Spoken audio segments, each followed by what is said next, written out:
ಹಾಗೆ ನಮ್ಮ ನಿರ್ದೇಶಕರು, ನಾನು ತುಂಬ ಪಿಕ್ಚರ್ ಮಾಡಿದ್ದೀನಿ ಅಂತ ಈ ನಿರ್ದೇಶಕ ಒಂದು ಪ್ಲ್ಯಾನ್ ಅಂದರೆ ಇಂಥ ಟೈಮಿಗೆ ಆರ್ಟಿಸ್ಟ್ಗಳು ಬರಬೇಕು, ಅವರ ಪಾತ್ರ ಮಾಡಿಬಿಟ್ಟು ಅವ್ರು ಹೋಗಬೇಕು.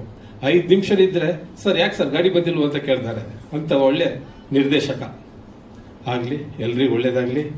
ದಯಮಾಡಿ ನಮ್ಮ ಕನ್ನಡದವರು ಎಲ್ಲರೂ ಬಂದು ಪಿಕ್ಚರ್ ನೋಡಿಬಿಟ್ಟು, ಎಲ್ಲ ಭಾಷೆಯವರು ಪಿಕ್ಚರ್ ನೋಡಿಬಿಟ್ಟು ನಮ್ಮ ನಿರ್ಮಾಪಕರ ಜೋಬನ್ನು ತುಂಬಿಸಿ, ದಯಮಾಡಿ ಪ್ಲೀಸ್ ಪ್ಲೀಸ್ ಬೇಡ್ಕೊಳ್ತಾ ಇದ್ದೀನಿ, ದಯಮಾಡಿ ಚಿತ್ರಮಂದಿರಕ್ಕೆ ಬನ್ನಿ. ಜೈ ಹಿಂದ್, ಜೈ ಕರ್ನಾಟಕ. ಇನ್ನು ಮಾತಾಡೋಕ್ಕಿತ್ತು, ಬಿಡ್ತಾ ಇಲ್ಲ ಅಷ್ಟೇ. ಈ ಒಂದು ಸಂಜೆಯ ಸವಿರುಚಿಯ ಕಾರ್ಯಕ್ರಮದಲ್ಲಿ ನೆರೆದಿರುವಂತಹ ಮಾಧ್ಯಮದ ಎಲ್ಲ ಮಿತ್ರರಿಗೂ, ನಿರ್ದೇಶನದ ತಂಡದವರಿಗೂ, ಬ್ಯೂಟಿ ಚಿತ್ರದ ಎಲ್ಲ ಕಲಾವಿದರಿಗೂ, ತಂತ್ರಜ್ಞರಿಗೂ ಚಕ್ರವರ್ತಿ ದಾವಣಗೆರೆಯ ಶಿರಸಾಷ್ಟಾಂಗ ನಮಸ್ಕಾರಗಳು. ತಾವೆಲ್ಲರೂ ಕೂಡ ಈ ಒಂದು ಬ್ಯೂಟಿ ಚಿತ್ರದ ಈ ಒಂದು ಪತ್ರಿಕಾಗೋಷ್ಠಿ ಮತ್ತು ಟ್ರೈಲರ್ ಲಾಂಚ್ ಕಾರ್ಯಕ್ರಮಕ್ಕೆ ಎಲ್ಲರೂ ಆಗಮಿಸಿದ್ದೀರಿ. ತಮ್ಮೆಲ್ಲರಿಗೂ ಸ್ವಾಗತವನ್ನು ಕೋರ್ತಾ ಇದ್ದೇನೆ. ನನಗೆ ಮೊಟ್ಟ ಮೊದಲ ಬಾರಿಗೆ ಈ ಒಂದು ಚಲನಚಿತ್ರದಲ್ಲಿ ಅಭಿನಯ ಮಾಡಲು ಅವಕಾಶ ಕಲ್ಪಿಸಿದಂತಹ ಸನ್ಮಾನ್ಯ ಶ್ರೀ ನಿರ್ವಾಹಕರಾದಂತಹ ಹೇಮಂತ್ ಸರ್ ಅವರಿಗೆ ನಾನು ತುಂಬ ಹೃದಯದ ಧನ್ಯವಾದಗಳನ್ನು ಅರ್ಪಿಸ್ತಾ ಇದ್ದೇನೆ. ಹಾಗೂ ನನ್ನಲ್ಲಿರುವಂತಹ ಒಂದು ಅಲ್ಪ ಕಲೆಯನ್ನು ಗುರುತಿಸಿ ನನಗೆ ಒಂದು ಅದ್ಭುತವಾದಂತಹ ಪಾತ್ರವನ್ನು ನಿರ್ವಹಣೆ ಮಾಡಲಿಕ್ಕೆ ನನಗೆ ಅವಕಾಶ ಮಾಡಿಕೊಟ್ಟಂತಹ ನನ್ನ ದಿಗ್ದರ್ಶಕ ಮಹೋದಯರಿಗೆ, 3 ಹೊತ್ತು ಊಟ ಹಾಕಿ ರುಚಿಕರವಾದಂತಹ ಅಡಿಗೆಯನ್ನು ಉಣಬಡಿಸಿದಂತಹ ನಮ್ಮ ಅನ್ನದಾತರು ನಮ್ಮ ಎದುರುಗಡೆ ಕೂತಿದ್ದಾರೆ. ಅವ್ರಿಗೂ ಕೂಡ ಬಾಗಿದ ಶಿರ ಜೋಡಿಸಿದ ಕರಗಳಿಂದ ನಾನು ನಮಸ್ಕಾರಗಳನ್ನು ತಿಳಿಸ್ತಾ ಇದ್ದೇನೆ. ಮಾಧ್ಯಮದವರು ಈ ಒಂದು ಚಿತ್ರವನ್ನು ಬೆನ್ನು ತಟ್ಟಿ ಈ ಚಿತ್ರದ ಎಲ್ಲ ಆಯಾಮಗಳನ್ನು ವೀಕ್ಷಣೆ ಮಾಡಿ ಇದನ್ನು ಪ್ರೇಕ್ಷಕರಿಗೆ ತಲುಪಿಸುವಂತಹ ಕಾರ್ಯಕ್ರಮವನ್ನು ಮತ್ತು ಕಾರ್ಯವನ್ನು ಅತಿ ಸಂಪನ್ನವಾಗಿ ಮತ್ತು ಯಶಸ್ವಿಯಾಗಿ ಇದನ್ನು ನಡೆಸ್ಕೊಡ್ತಾರೆ ಅನ್ನೋ ಒಂದು ಭರವಸೆ ನನಗಿದೆ. ಹಾಗಾಗಿ ಕನ್ನಡ ಚಿತ್ರಗಳು ಬೆಳಿಬೇಕು, ಕನ್ನಡ ಚಿತ್ರರಂಗ ಉಳಿಬೇಕು, ಹಾಕಿದ ಬಂಡವಾಳ ವಾಪಸ್ ಬರಬೇಕು. ಬಂತು ಅಂದರೆ ಅನೇಕ ಸಾವಿರಾರು ತಂತ್ರಜ್ಞರು, ಸಾವಿರಾರು ಕಲಾವಿದರು ಮುಖ್ಯ ಭೂಮಿಕೆಗೆ ಬರ್ತಾರೆ. ತಮ್ಮಲ್ಲಿರುವಂತಹ ಅಲ್ಪ ಕಲೆಯನ್ನು ಅವರು ಕನ್ನಡ ಚಿತ್ರರಂಗದ ಕಲಾಭಿಮಾನಿಗಳಿಗೆ ಉಣಬಿಡಿಸ್ಲಿಕ್ಕೆ ಆಸ್ಪದ ಆಗುತ್ತೆ, ಅವಕಾಶವಾಗ್ತದೆ. ನಡೆದು ಬಂದಂತಹ ಹಾದಿಯನ್ನು ನೋಡಿದ್ರೆ ಬ್ಯೂಟಿ ಚಿತ್ರತಂಡ ತುಂಬ ಅದ್ಭುತವಾಗಿ, ಯಶಸ್ವಿಪೂರ್ವಕವಾಗಿ ಮತ್ತು ಆಯಾ ಕಾಲಘಟ್ಟಕ್ಕೆ ಸರಿಯಾಗಿ ಗೀತೆಗಳನ್ನು ಬಿಡುಗಡೆ ಮಾಡುವುದರಲ್ಲಾಗಲಿ, ಟೀಸರನ್ನು, ಟ್ರೈಲರ್ಗಳನ್ನು ಲಾಂಚ್ ಮಾಡುವುದರಲ್ಲಾಗಲಿ, ಪತ್ರಿಕಾಗೋಷ್ಠಿಗಳನ್ನು ಕರೆಯುವುದರಲ್ಲಾಗಲಿ, ಮತ್ತು ಅನೇಕ ಸಂಘ ಸಂಸ್ಥೆಗಳು ಮತ್ತು ಶಾಲಾ ಕಾಲೇಜುಗಳಿಗೆ ಹೋಗಿ ನಮ್ಮ ಚಿತ್ರದ ಬಗ್ಗೆ ಅನೇಕ ಮಾಹಿತಿಗಳನ್ನು ಮತ್ತು ಚಿತ್ರದ ಬಗ್ಗೆ ಕೊಡುವಂತಹ ಎಲ್ಲ ಕಾರ್ಯಗಳನ್ನು ಕೂಡ ಬಹು ಸಂಪನ್ನವಾಗಿ ಮಾಡಿದ್ದಾರೆ. ಇದನ್ನೆಲ್ಲ ವ್ಯವಸ್ಥಿತವಾಗಿ ನಡೆಸಿಕೊಟ್ಟಂತಹ ಅನ್ನದಾತರಿಗೂ, ನಿರ್ದೇಶಕರಿಗೂ, ನಟರಿಗೂ, ತಂತ್ರಜ್ಞರಿಗೂ ಎಲ್ಲರಿಗೂ ಕೂಡ ನಾನು ಧನ್ಯವಾದಗಳನ್ನು ಅರ್ಪಿಸ್ತೇನೆ. ಈ ಒಂದು ಅದ್ಭುತವಾದಂತಹ ಚಿತ್ರವನ್ನು ತಾವೆಲ್ಲರೂ ಚಿತ್ರಮಂದಿರಕ್ಕೆ ಬಂದು ಚಿತ್ರವನ್ನು ವೀಕ್ಷಣೆ ಮಾಡಬೇಕು. ಹಾಗೂ ನನ್ನ ಹಿರಿಯರಾದಂತಹ ಶಿವಮೊಗ್ಗ ರಾಮಣ್ಣ ಸರ್ ಇದ್ದಾರೆ, ಅವರು ನನಗೆ ಅನೇಕ ಅವಕಾಶಗಳನ್ನು ಕಲ್ಪಿಸಿಕೊಟ್ಟಿದ್ದಾರೆ. ಹಾಗೂ ನನ್ನ ನೆಚ್ಚಿನ ಸಂಗೀತ ನಿರ್ದೇಶಕರಾದಂಥ ವಿ ಮನೋಹರ್ ಸರ್ ಇದ್ದಾರೆ, ಅವ್ರಿಗೂ ನನ್ನ ನಮಸ್ಕಾರಗಳನ್ನ ತಿಳಿಸ್ತಾ ಇದ್ದೇನೆ. ನಾಯಕ ನಟರು ಮತ್ತು ನಾಯಕ ನಟಿ. ನನ್ನ ಮಗ 3.5 ವರ್ಷದವನು.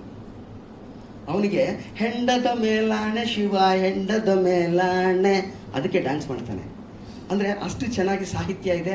ಅದಕ್ಕೆ ತಕ್ಕನಾದಂತಹ ಹಿನ್ನೆಲೆ ಗಾಯನವನ್ನು, ಹಿನ್ನೆಲೆ ಸಂಗೀತವನ್ನು ಸಂಯೋಜನೆ ಮಾಡಿದ್ದಾರೆ. ಹಾಗಾಗಿ ಈ ಚಿತ್ರ ಯಶಸ್ವಿಯಾಗಬೇಕು. ಅದನ್ನು ಎಲ್ಲರ ಹತ್ರನೂ ನಾನು ನಮಸ್ಕಾರ ಮಾಡಿ ಕೇಳ್ಕೊತಾ ಇದ್ದೇನೆ. ಇದನ್ನು ತಲುಪಿಸುವ ಹೊಣೆ ತಮ್ಮೆಲ್ಲರಿಗೂ, ಮಾಧ್ಯಮ ಮಿತ್ರರವರಿಗೂ ಮತ್ತೆ ಮಗದೊಮ್ಮೆ ನಾನು ನಮಸ್ಕಾರಗಳನ್ನು ತಿಳಿಸ್ತಾ ಈ ಒಂದು ಕಾರ್ಯ ಯಶಸ್ವಿಯಾಗಲಿ ಅಂತ ಕೇಳ್ಕೊತಾ ಇದ್ದೇನೆ. ಎಲ್ರಿಗೂ ನಮಸ್ಕಾರ.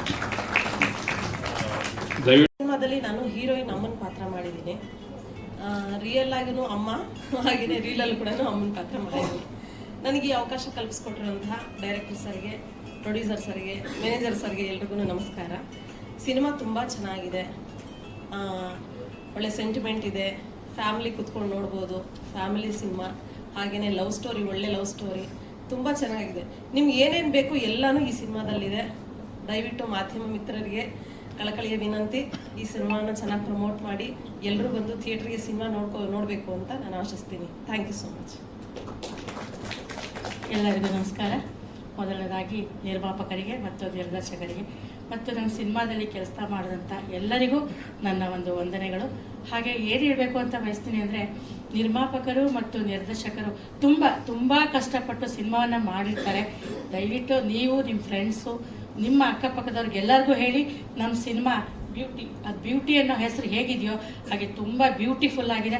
ಅದರಲ್ಲಿ ನಂದೊಂದು ಪಾತ್ರ ತುಂಬ ಚೆನ್ನಾಗಿದೆ. ನನ್ನ ಪಾತ್ರ ಇವರ ಗೆಳತಿ ಪಾತ್ರ ಮಾಡಿದ್ದೀನಿ. ಒಂಥರ ಚೆನ್ನಾಗಿದೆ. ಸರ್ ಇನ್ಸ್ಪೆಕ್ಟ್ರು ಅವ್ರಿಗೆ ಒಂದು ಚಮಕ್ ಕೊಡುವಂಥ ಪಾತ್ರ. ನೋಡಿದ್ರೆ ಗೊತ್ತಾಗತ್ತೆ. ದಯವಿಟ್ಟು ಎಲ್ಲರೂ ಚಿತ್ರ ಮಂದಿರಕ್ಕೆ ಬಂದು ಸಿನಿಮಾ ನೋಡಿ ಅಂತ ಕೇಳ್ಕೊತೀನಿ. ನಮ್ಮ ಕನ್ನಡ ಉಳಿಸಿ, ನಮ್ಮ ಕನ್ನಡ ಸಿನಿಮಾನ ಬೆಳೆಸಿ. ನಮಸ್ಕಾರ. ನನಗೆ ಅವಕಾಶ ಕೊಟ್ಟಂಥ ನಿರ್ದೇಶಕರು, ನಿರ್ಮಾಪಕರಿಗೆ ಹಾಗೂ ಕಾರ್ಯಕಾರಿ ನಿರ್ಮಾಪಕರಿಗೆ ನಮಸ್ಕಾರ. ಇದು ಆ್ಯಕ್ಚುಲಿ ಈ ಸಿನಿಮಾದಲ್ಲಿ ನನಗೆ ಒಂದು 5 ಸಾಂಗ್ನು ನಾನೇ ಮಾಡಿದ್ದೀನಿ. ಆ ನಂಬಿಕೆಯಲ್ಲಿ ನನಗೆ ಸಾಂಗನ್ನು ಕೊಟ್ಟಿದ್ದಾರೆ. ನಾನು ಆ ನಂಬಿಕೆನ ಉಳಿಸಿದ್ದೀನಿ ಅಂತ ಅಂದ್ಕೊಂಡಿದ್ದೀನಿ. ನೀವೆಲ್ಲ ಅದನ್ನು ನೋಡಿ ಹರಿಸಿ. ಸಿನಿಮಾ ತುಂಬ ಚೆನ್ನಾಗಿ ಬಂದಿದೆ. ಬೇರೆ ಬೇರೆ ಕಡೆ ನಾವು ಶೂಟ್ ಮಾಡಿದ್ದೀವಿ. ಒಂದಷ್ಟು ಲೊಕೇಶನ್ಗಳು ತುಂಬ ಅದ್ಭುತವಾಗಿ ಮೂಡಿ ಬಂದಿದೆ. ನಿಮ್ಮ ಎಲ್ಲರ ಆಶೀರ್ವಾದ ನಮಗೆ ಇರಲಿ. Thank you so much.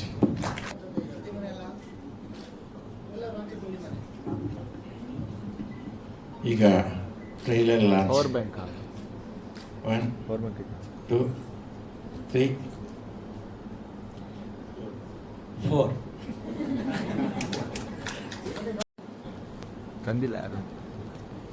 ಹಾಗೆ ಚಿತ್ರರಂಗದ ಕಲಾವಿದರೇ, ಚಿತ್ರತಂಡದ ಎಲ್ಲ ಹಿರಿಯರೇ ಹಾಗೂ ಅತಿಥಿಗಳೇ,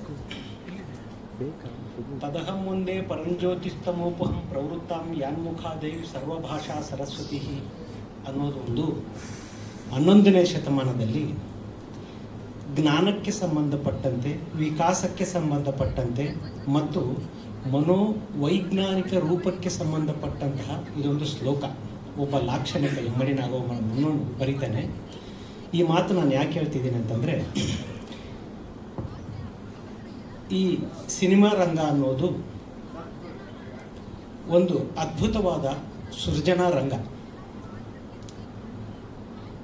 ಇದು ಜ್ಞಾನವೂ ಹೌದು, ವಿಜ್ಞಾನವೂ ಹೌದು, ವಿಕಾಸವೂ ಹೌದು, ಒಂದು ಸಮಾಜದ ಪರ್ವಕಾಲಕ್ಕೆ ಬೇಕಾದಂತಹ ಒಂದು ಎಲಿಮೆಂಟ್ ಕೊಡುವಂತಹ ಒಂದು ಮಾಧ್ಯಮವೂ ಹೌದು. ಇಂತಹ ಮಾಧ್ಯಮದಲ್ಲಿ ಎಂತೆಂಥ ಪ್ರಯೋಗಗಳಾಗಿವೆ, ಎಂತೆಂಥ ಪ್ರಯೋಗಗಳು ಆಗಿದೆ ಮತ್ತು ಆಗಬೇಕಾಗಿರೋದು ಕೂಡ ತಮಗೆ ಗೊತ್ತಿರುವಂಥ ವಿಚಾರಗಳನ್ನೇ. ಇದರ ಟೆಕ್ಸ್ಟ್ ಆಚೆ ನಾನು ಹೋಗಲ್ಲ. ಒಂದೆರಡು ಮಾತುಗಳನ್ನು ಮತ್ತು ಬಹುಬೇಗ ಸಂಕ್ಷಿಪ್ತಗೊಳಿಸಿ ನಮ್ಮ ಬ್ರದರ್ ಅವರಿಗೆ ಮನೋಹರ್ ಸರ್ ಕೊಡ್ತೀನಿ. ಇದಕ್ಕೆ ಯಾಕೆ ಈ ಮಾತು ಹೇಳ್ತಿದ್ದೀನಿ ಅಂತಂದರೆ, ನಾನು ಈಗ ಒಂದು 30 ವರ್ಷದ ಹಿಂದೆ ನಾನು ಬೆಂಗಳೂರಿಗೆ ಮೊದಲು ಬಂದಾಗ ನನಗೆ ಭಾರಿ ಹುಚ್ಚಿತ್ತು ಈ ಲಿರಿಕ್ ಬರಿಬೇಕನ್ನೋದು. ಆಗಲೇ ನಾನು ಒಂದು ಸ್ಟೇಟ್ ಲೆವೆಲ್ ಪೊಯಿಟ್ರಿ ಕಾಂಪಿಟೇಷನಲ್ಲಿ ಫಸ್ಟ್ ಪ್ರೈಜು, ಸೆಕೆಂಡ್ ಪ್ರೈಜ್ ಈ ಥರ ಆಗಿ ನಾನು ಇಲ್ಲಿ ಬರಲಿಕ್ಕೆ ಮುಂಚಿತವಾಗಲೂ ನಾನು ಒಂದು 3 ಕವನ ಸಂಕಲನ ಬಿಡುಗಡೆ ಆಗಿತ್ತು. ಅದೊಂದು ಅಹಂ ಇತ್ತು. ಆದರೆ ನಾನು ಯಾವಾಗ ಈ ಫಿಲ್ಮ್ ಲ್ಯಾಂಡ್ ಬಂದೆ ಮತ್ತು ಇಲ್ಲಿ ನೋಡಿದೆ, ಇಲ್ಲಿರೋ ಒಂದು ಲೋಕವೇ ಬೇರೆ, ಸಾಹಿತ್ಯವೇ ಬೇರೆ, ಸಿನಿಮಾವೇ ಬೇರೆ ಅನ್ನೋದಲ್ಲ. ಸಾಹಿತ್ಯವೂ ಒಂದು, ಸಿನಿಮಾವೂ ಹೌದು ಆಗಿತ್ತು ಅಂತ ನಾನು ತಿಳ್ಕೊಂಡಿದ್ದೆ. ಆದರೆ ಭಾಷೆ ಬಳಸೋ ವಿಧಾನವನ್ನು ನಾನು ಮನೋಹರ್ ಸರ್ ನೋಡಿ ಬಹಳಷ್ಟು ಕಲಿತೆ. ಅವ್ರ ಹತ್ರ ಒಂದು ಆಂಧ್ರ ಹೆಂಡತಿ ಅಂತ ಒಂದು ಸಿನಿಮಾ, ಅದಕ್ಕೂ ನಾನು ಒಂದು ಹಾಡೂ ಬರೆದೆ. ಆದರೆ ಅರ್ಧ ಅವರೇ ತಿದ್ದಿದ್ರು ಕೂಡ. ಅದು ಬೇರೆ ವಿಚಾರ. ಅಲ್ಲಿಂದ ನಾನು ಸಿನಿಮಾ ರಂಗದಲ್ಲಿ ಇಲ್ಲೇ ಇರಬೇಕು ಅಂತ ಅಂದ್ಕೊಂಡೆ. ಆದರೆ ನಾನು ಓದು ಮತ್ತು ಇಲ್ಲಿರೋ ಸ್ಥಿತ್ಯಂತರಗಳು, ಹಣದ ಇದರದು, ಅವರು ನಾನು ಬರಲಿಕ್ಕಿಂತ ಮುಂಚಿತವಾಗಲೂ ಅವರು ತುಂಬ ಸೈಕಲ್ ಹೊಡೆದ್ಬಿಟ್ಟಿದ್ರು. ಆಮೇಲೆ ಬೇರೆ ಬೇರೆ ಕಾರಣಗಳಿಗೆ ನಾವು ಭೇಟಿ ಆಗ್ತಿದ್ವಿ. ನಾನು ಇವರನ್ನು ತುಂಬ ಭೇಟಿ ಆಗ್ತಿದ್ದೆ. ಅವರು ಒಂದು ಮಾತು ಹೇಳಿದರು, ನೋಡಪ್ಪ ನೀನು ಏನನ್ನ ಮಾಡು, ಬಹುದೊಡ್ಡ ಮ್ಯೂಸಿಕ್ ಡೈರೆಕ್ಟರ್ ಒಬ್ರು ಇದ್ರು. ನಾನು ಹೇಳಿದೆ, ಏನು ಸರ್ ಅವರು ನನ್ನ ಹತ್ರ ಬರೀ ಹಾಡುಗಳೇ ಬರ್ಸ್ತಾರೆ, ಆದರೆ ಪೇಮೆಂಟೇ ಕೊಡಲ್ಲ. ಆಮೇಲೆ ಯಾವುದೋ ಒಂದು ಸೀರಿಯಲ್ ಹೇಳಿದರು, ಆಮೇಲೆ ಅದನ್ನು ಕೊಡಲಿಲ್ಲ. ಅಂದ್ರೆ ನೀನು ಬರಿಬೇಕಾದ ಮಾತ್ರ ಯೋಚನೆ ಮಾಡ್ಬೇಕು ಹೊರತಾಗಿ ಇಲ್ಲಿ ಹಣದ ವಿಚಾರ ಮಾತಾಡ್ಬಾರ್ದು. ನೀವೆಲ್ಲರೂ ಹೆಂಗೆ ಅಂತಂದರೆ ನೋಡ್ತಿದ್ದೀಯಲ್ಲ ಅಂತಂದ್ರೆ ಆಗ್ಗೆ ಅವ್ರು ಎಷ್ಟು ಸೈಕಲ್ ಹೊಡೆದಿದ್ದಾರೆ ಅಂತ ಆಮೇಲೆ ನನಗೆ ಗೊತ್ತಾಯ್ತು. ನಾನು ಮತ್ತೆ ಯಾಜೆ ಪತ್ರಕರ್ತನಾಗಿ ಮತ್ತು ಬೇರೆ ಬೇರೆ ಇದರ ಕಡೆ ಬಂದ್ಬಿಟ್ಟೆ. ಒಂದು 15 ಚಿತ್ರಕ್ಕೂ ಬರೆದೆ, ಅದು ಬೇರೆ ವಿಚಾರ ಆಮೇಲೆ. ಆದರೆ ಒಂದು ವಿಷಯ ನೀವು ಗಮನಿಸಬೇಕಾಗಿರೋದೇನು ಅಂತಂದರೆ, ಸಿನಿಮಾ ರಂಗದಲ್ಲಿ ಇರುವಂತಹ ಒಂದು 4 ಅತ್ಯಂತ ಒಂದು ಚತುಷ್ಟಯಗಳ ಥರ, ಅಂದರೆ 4 ಅಡಿಪಾಯಗಳೇನಿದೆ, ಮನೋಹರ್ ಸರ್ ಹತ್ರ ತುಂಬ ಆ ಥರದ ಮಾಹಿತಿ ಇದೆ. ನಾವು ಅವ್ರನ್ನೆಲ್ಲ ನೋಡಿನೇ ಕಲ್ತಿದ್ದು. ನಾನು 2ನೇ ಸಲ ಈ ಮಾತು ಹೇಳ್ತಿದ್ದೀನಿ. ಯಾಕೆ ಅಂತಂದರೆ ಅವ್ರನ್ನ ನೋಡಿ ನಾನು ಯಾಕೆ ಈ ಮಾತು ಮತ್ತೆ ಹೇಳ್ತಿದ್ದೀನಿ ಅಂದರೆ, ಮ್ಯೂಸಿಕ್ ಡೈರೆಕ್ಟರ್ ಆಗಿದ್ದಾರೆ. ಅವಾಗ ಪೀಕ್ ಅವರಿಗೆ ಬಂದರು. ಅವರು ಏನಿಲ್ಲದ ಸ್ಥಿತಿಯಲ್ಲೂ ನೋಡಿದ್ದೆ. ಆಮೇಲೆ ಪೀಕ್ ಅವರಿಗೆ ಬಂದಾಗಲೂ ನಾನು ಒಂದು ವಿಚಾರ ತಮ್ಮ ಗಮನಕ್ಕೆ ಹೇಳ್ತೀನಿ. ಅವರು ಒಂದು ನಾನು ನಮ್ಮ ಸುಧೀಂದ್ರ ಅಂತಿದ್ರು ಪಿ ಆರ್ ಇದಕ್ಕೆ ನೆನ್ಪು ಮಾಡ್ಕೋಬೇಕು ಸರ್, ಅವ್ರನ್ನ ನೆನ್ಪು ಮಾಡ್ಕೋಬೇಕು. ಅವಾಗ ಈ ಥರ ಇರಲಿಲ್ಲ, ಬಹಳಷ್ಟು ಅಂದರೆ ಬಹಳಷ್ಟು ಹಿಂದುಳಿದ ಪ್ರದೇಶ ಥರ ಇದ್ವಿ ನಾವೆಲ್ಲ. ಅವರು ಒಂದು ಮಾತು ಹೇಳಿದ್ರು, ನೋಡಯ್ಯ ನೀನು ಸುಮ್ಮನೆ ಈ ಥರ ಸೈಕಲ್ ಹೊಡೆದು ಮತ್ತು ಜೀವನನ ಹಾಳು ಮಾಡ್ಕೋಬೇಡ. ಮನೋಹರನ್ನು ನೋಡಿ ಒಂದು ಕಲಿಬೇಕಾಗಿದೆ ಏನು ಅಂತಂದರೆ ಸಹನೆ. ಎಷ್ಟು ಇವತ್ತು ಅವಾಗಲೇ ಇವರು ಒಂದು ಪ್ರಖ್ಯಾತ ಸಿನಿಮಾಗಳಿಗೆಲ್ಲ ಒಂದು ಏಕಕಾಲಕ್ಕೆ 40-50 ಚಿತ್ರಗಳಿಗೆ ಅವರು ಮ್ಯೂಸಿಕ್ ಮಾಡಿದ್ದು ನಾನು ನೋಡಿದ್ದೀನಿ. ಆದರೂ ಕೂಡ ಅವರಲ್ಲಿ ಅದೇ ವಿನಯ, ಅದೇ ಸೌಕುಮಾರ್ಯತೆ, ಅದೇ ಮಾಧುರ್ಯವಾದ ಮಾತು, ಅದೇ ಒಂದು ಸ್ನೇಹಪರ ಗುಣ ನನಗೆ ಈಗಲೂ ನನಗೆ ಭಾರಿ ಆಶ್ಚರ್ಯ ಅನಿಸುತ್ತೆ. ಇವಾಗ ಹೊಸಬರು ಬರೋರು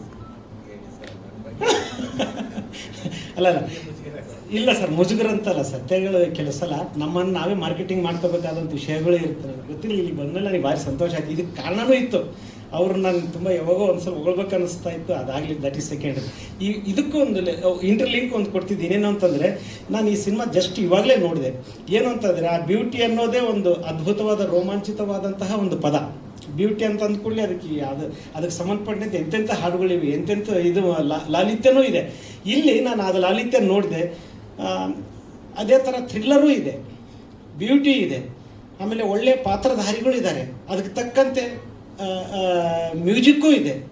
ಬಹುಶಃ ಒಂದು ಸಿನಿಮಾ ಸಕ್ಸಸ್ಸಿಗೆ ಬೇಕಾದಂತಹ ಎಲಿಮೆಂಟ್ಗಳು ಇದರಲ್ಲಿ ಇವೆ ಅಂತ ಹೇಳಿದರೆ ಬಹುಶಃ ಹೊಗಳಿದಂಗೆ ಆಗಲ್ಲ ಅಂತ ಅಂದ್ಕೊಂಡೆ ನಾನು. ಒಂದು ಚಪ್ಪಾಳೆ ಮೂಲಕ ತಾವು ಕೂಡ ಅನುಮೋದಿಸಬೇಕಂತ ಕೋರ್ಕೊಳ್ತಾ ಇದ್ದೀನಿ ನಾನು. ಎರಡನೇದಾಗಿ ಏನು ಅಂತಂದರೆ, ಯಾವುದೇ ಒಂದು ಚಿತ್ರರಂಗ ಇವತ್ತು ಅಧ್ವಾನ ಸ್ಥಿತಿಯಲ್ಲಿದೆ ಅಂತ ಹೇಳೋದು ಭಾರಿ ಈಜಿ. ಆದರೆ ಅದಕ್ಕೆ ಕಾರಣರು ಯಾರು ಅನ್ನೋದನ್ನು ಎಲ್ಲರೂ ಅವಲೋಕನ ಮಾಡ್ಕೋಬೇಕಾದಂಥ ಸ್ಥಿತಿ ನಾವು ಇಲ್ಲಿದೆ. ಬೇರೆ ಕನ್ನಡ ಚಿತ್ರರಂಗಕ್ಕೆ ಹೋಲಿಕೆ ಮಾಡಿದ್ರೆ ಬೇರೆ ಚಿತ್ರರಂಗದಲ್ಲಿ ಕೂಡ ಒಂದು ವಿಶೇಷ ಗಮನಿಸಿ ನೀವು, ಯಾವುದಾದ್ರೂ ಒಂದು ಸಕ್ಸಸ್ ಸಿನಿಮಾ ಬರಲಿಕ್ಕಿಂತ ಮುಂಚಿತವಾಗಲು ಆ ಚಿತ್ರರಂಗ ಭಾರಿ ಕೆಳಮಟ್ಟದಲ್ಲಿ ತಳಮಟ್ಟದಲ್ಲಿ ಒಂದು ಚಿತ್ರ ಸಕ್ಸಸ್ ಆಯ್ತು ಅಂದ ಕೂಡಲೇ ಅದು ಇಂಟರ್ನ್ಯಾಷನಲ್ ಲೆವೆಲ್ ಅಪ್ಪ ಅದು ರಂಗ ಅಂತ ಹೇಳ್ತಾರೆ. ಹಾಗಾಗಿ ಇಲ್ಲಿ ಯಾವುದು ತೀರಾ ನೆಲಮಟ್ಟದ ಸಂಸ್ಕೃತಿಯಲ್ಲಿ ಇರುತ್ತೋ ಅದು ಬಹುಬೇಗ ಹಿಮಾಲಯದ ಎತ್ತರಕ್ಕೂ ಬೆಳಿಬಹುದು, ಅಷ್ಟೇ ವೇಗವಾಗಿ ಕೆಳಗೂ ಇಳಿಯಬಿಡ್ಬೋದು.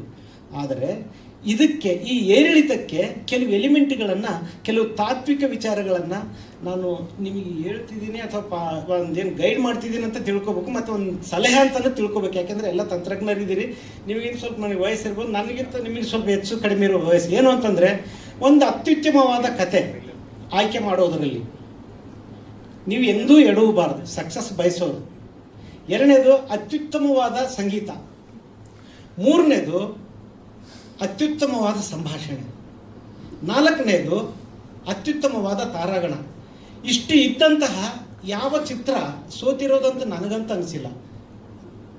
ಇದನ್ನು ಯಾಕೆ ಈ ನಾಲ್ಕು ಒಂದು ಪಿಲ್ಲರ್ ಥರ ಇರೋದು ಅಂಶಗಳನ್ನು ಯಾಕೆ ಗಮನಿಸ್ತಾ ಇಲ್ಲ ಅನ್ನೋದು ನನಗೆ ಬಹಳಷ್ಟು ಬಾರಿ ನೋವಾಗುತ್ತೆ. ನಾನು ಒಂದು ಸ್ಟೇಟ್ ಲೆವೆಲ್ ಜ್ಯೂರಿ ಆಗಿದ್ದೆ, ಆಗಲೂ ಒಂದು ನಾನು ನೋಡಿದೆ. ಇಂಟರ್ನ್ಯಾಷನಲ್ ಫಿಲ್ಮ್ ಫೆಸ್ಟಿವಲ್ಗೂ ಜ್ಯೂರಿ ಆಗಿದೆ. ಅದೇ ಥರ ಈ ಥರದ ಎಲಿಮೆಂಟ್ಗಳೇ ಇರಲ್ಲ. ಒಂದರಲ್ಲಿ ಒಂದು ಇರುತ್ತೆ, ಒಂದು ಕಡಿಮೆ ಇರುತ್ತೆ, ಒಂದು ಸೋತಿರುತ್ತೆ. ಸಿನಿಮಾ ಮಾಡೋದೇ ಸಹಿ, ಸಿನಿಮಾ ಮಾಡೋದೇ ಖರೆ. ಆದರೆ ಈ ಎಲಿಮೆಂಟ್ಗಳು ಬಿಟ್ಟು ಯಾಕೆ ಮಾಡಬೇಕು, ಆಮೇಲೆ ಯಾಕೆ ರೊಕ್ಕ ಕಳ್ಕೊಬೇಕು, ಯಾಕೆ ನಾವು ದುಃಖದಲ್ಲಿ ಮುಳುಗಬೇಕು ಅನ್ನೋದೇ ನನಗೆ ಈಗಲೂ ಅರ್ಥವಾಗದೇ ಇರೋ ವಿಚಾರ. ಹಾಗೆ ಏನಾದರೂ ಇದ್ರ ಬಗ್ಗೆ ವಿ ಮನೋಹರ್ ಸರ್ ಒಂದೆರಡು ಮಾತು ಹೇಳಿ ಬೆಳಕು ಚೆಲ್ಲಿ ನನ್ನ ಮಾತಿಗೆ ವಿರಾಮವನ್ನು ಹೇಳ್ತಿದ್ದೀನಿ. ಧನ್ಯವಾದ. ಸರ್, ಚೆನ್ನಾಗಿ ಮಾತಾಡಿದ್ರಿ. ಇಲ್ಲಿ ಬಂದಿರುವಂತಹ ನನ್ನ ಪ್ರೀತಿಯ ಮಾಧ್ಯಮ ಮಿತ್ರರಿಗೆಲ್ಲ ನನ್ನ ಕೃತಜ್ಞತೆಗಳು. ನೀವಿಲ್ಲಿ ಬಂದು ನಮಗೆ ನಮ್ಮ ಒಂದು ಚಿತ್ರಕ್ಕೆ ನೀವು ಹಾರೈಸ್ತಿದ್ದೀರಿ. ಹಾಗೆ ನಾನು ಈ ಸಿನಿಮಾ ಬಗ್ಗೆ ಹೇಳೋದಕ್ಕಿಂತ ಮುಖ್ಯವಾಗಿ ಹೇಳಬೇಕಾದ್ದು ಇಬ್ಬರ ಬಗ್ಗೆ. ಒಬ್ಬರು ನಿರ್ಮಾಪಕರು ಮತ್ತು ನಿರ್ದೇಶಕರು. ನಿರ್ಮಾಪಕರು ನಿರ್ದೇಶಕರನ್ನು ನಂಬಿ ಇದಕ್ಕೆ ಹಣವನ್ನು ತೊಡಗಿಸಿದ್ದಾರೆ. ಸಾಮಾನ್ಯವಾಗಿ ನಾವು ನೋಡ್ತೀವಿ, ನಿರ್ದೇಶಕರನ್ನ ನಂಬಿ ಹಣ ತೊಡಗಿಸಿ ಆಮೇಲೆ ಕೈ ಕಾಲು ಸುಟ್ಕೊಂಡು ಹೋದವರು ಎಷ್ಟೋ ಮಂದಿ ಇದ್ದಾರೆ. ಆಮೇಲೆ ಎಲ್ಲ ಇಂಡಸ್ಟ್ರಿಯೇ ಬೇಡ ಅಂತ ಹೋದವರಿದ್ದಾರೆ. ಆದರೆ ಒಂದು ನಂಬಿಕೆಯಿಂದ ನಿರ್ದೇಶಕರು, ನಮ್ಮ ರಾಜಾ ರವಿಕುಮಾರ್ ಅವರು ನಂಬಿ ಇವರು ದುಡ್ಡು ತೊಡಗಿಸಿದ್ದಾರೆ. ಅದಕ್ಕೆ ಸರಿಯಾದ ನಿರ್ದೇಶಕರು ಅವರಿಗೆ ಸಿಕ್ಕಿದ್ದಾರೆ, ನಿರ್ಮಾಪಕರಿಗೆ. ಯಾಕಂದರೆ ರಾಜಾ ರವಿಕುಮಾರ್ ಅವರು ಬಹಳ ಕಷ್ಟಪಟ್ಟು ಕೆಲಸ ಮಾಡೋರು, ಪ್ರಾಮಾಣಿಕ ನಿರ್ದೇಶಕ. ಪ್ರಾಮಾಣಿಕ ವ್ಯಕ್ತಿ ಮತ್ತು ಡೌನ್ ಟು ಅರ್ತ್ ಭಾಳ ನಮ್ರತೆ ಇರುವಂಥ ಹುಡುಗ. ಆಮೇಲೆ ಈ ಹಿಂದೆ 31 ಡೇಸ್ ಅಂತ ಒಂದು ಸಿನಿಮಾ ನಿರ್ದೇಶನ ಮಾಡಿದರು, ಅಲ್ಲಿಂದ ನನಗೆ ಅವರು ಆತ್ಮೀಯರಾದರು. ಅದಕ್ಕೂ ಹಿಂದೆ ಒಂದು ಮಾಡಬೇಕಾಗಿತ್ತು, ಅದು ಮುಂದಕ್ಕೆ ಹೋಗಿದೆ. ಅದು ಈ 31 ಡೇಸ್ ಆದಮೇಲೆ ಈ ಚಿತ್ರ ಅವರು ಕೈ ತಗೊಂಡ್ರು. ಇದರಲ್ಲಂತೂ ಒಂದು ಎಷ್ಟು ಅವರು ಟೈಮ್ ಕೊಟ್ಟಿದ್ದಾರೆ, ಇಷ್ಟರಲ್ಲಿ ನಾನು ಮಾಡಿಕೊಡ್ತೀನಿ, ಇಷ್ಟು ದಿನದಲ್ಲಿ ಮಾಡಿಕೊಡ್ತೀನಿ ಅಂತ ಅದಕ್ಕೆ ಕರಾರುವಕ್ಕಾಗಿ ಮಾಡಿದ್ದಾರೆ ರವಿಕುಮಾರ್. ನಾನು ಇಂಥ ನಿರ್ದೇಶಕರು ನಮ್ಮ ಚಿತ್ರರಂಗಕ್ಕೆ ಬೇಕು.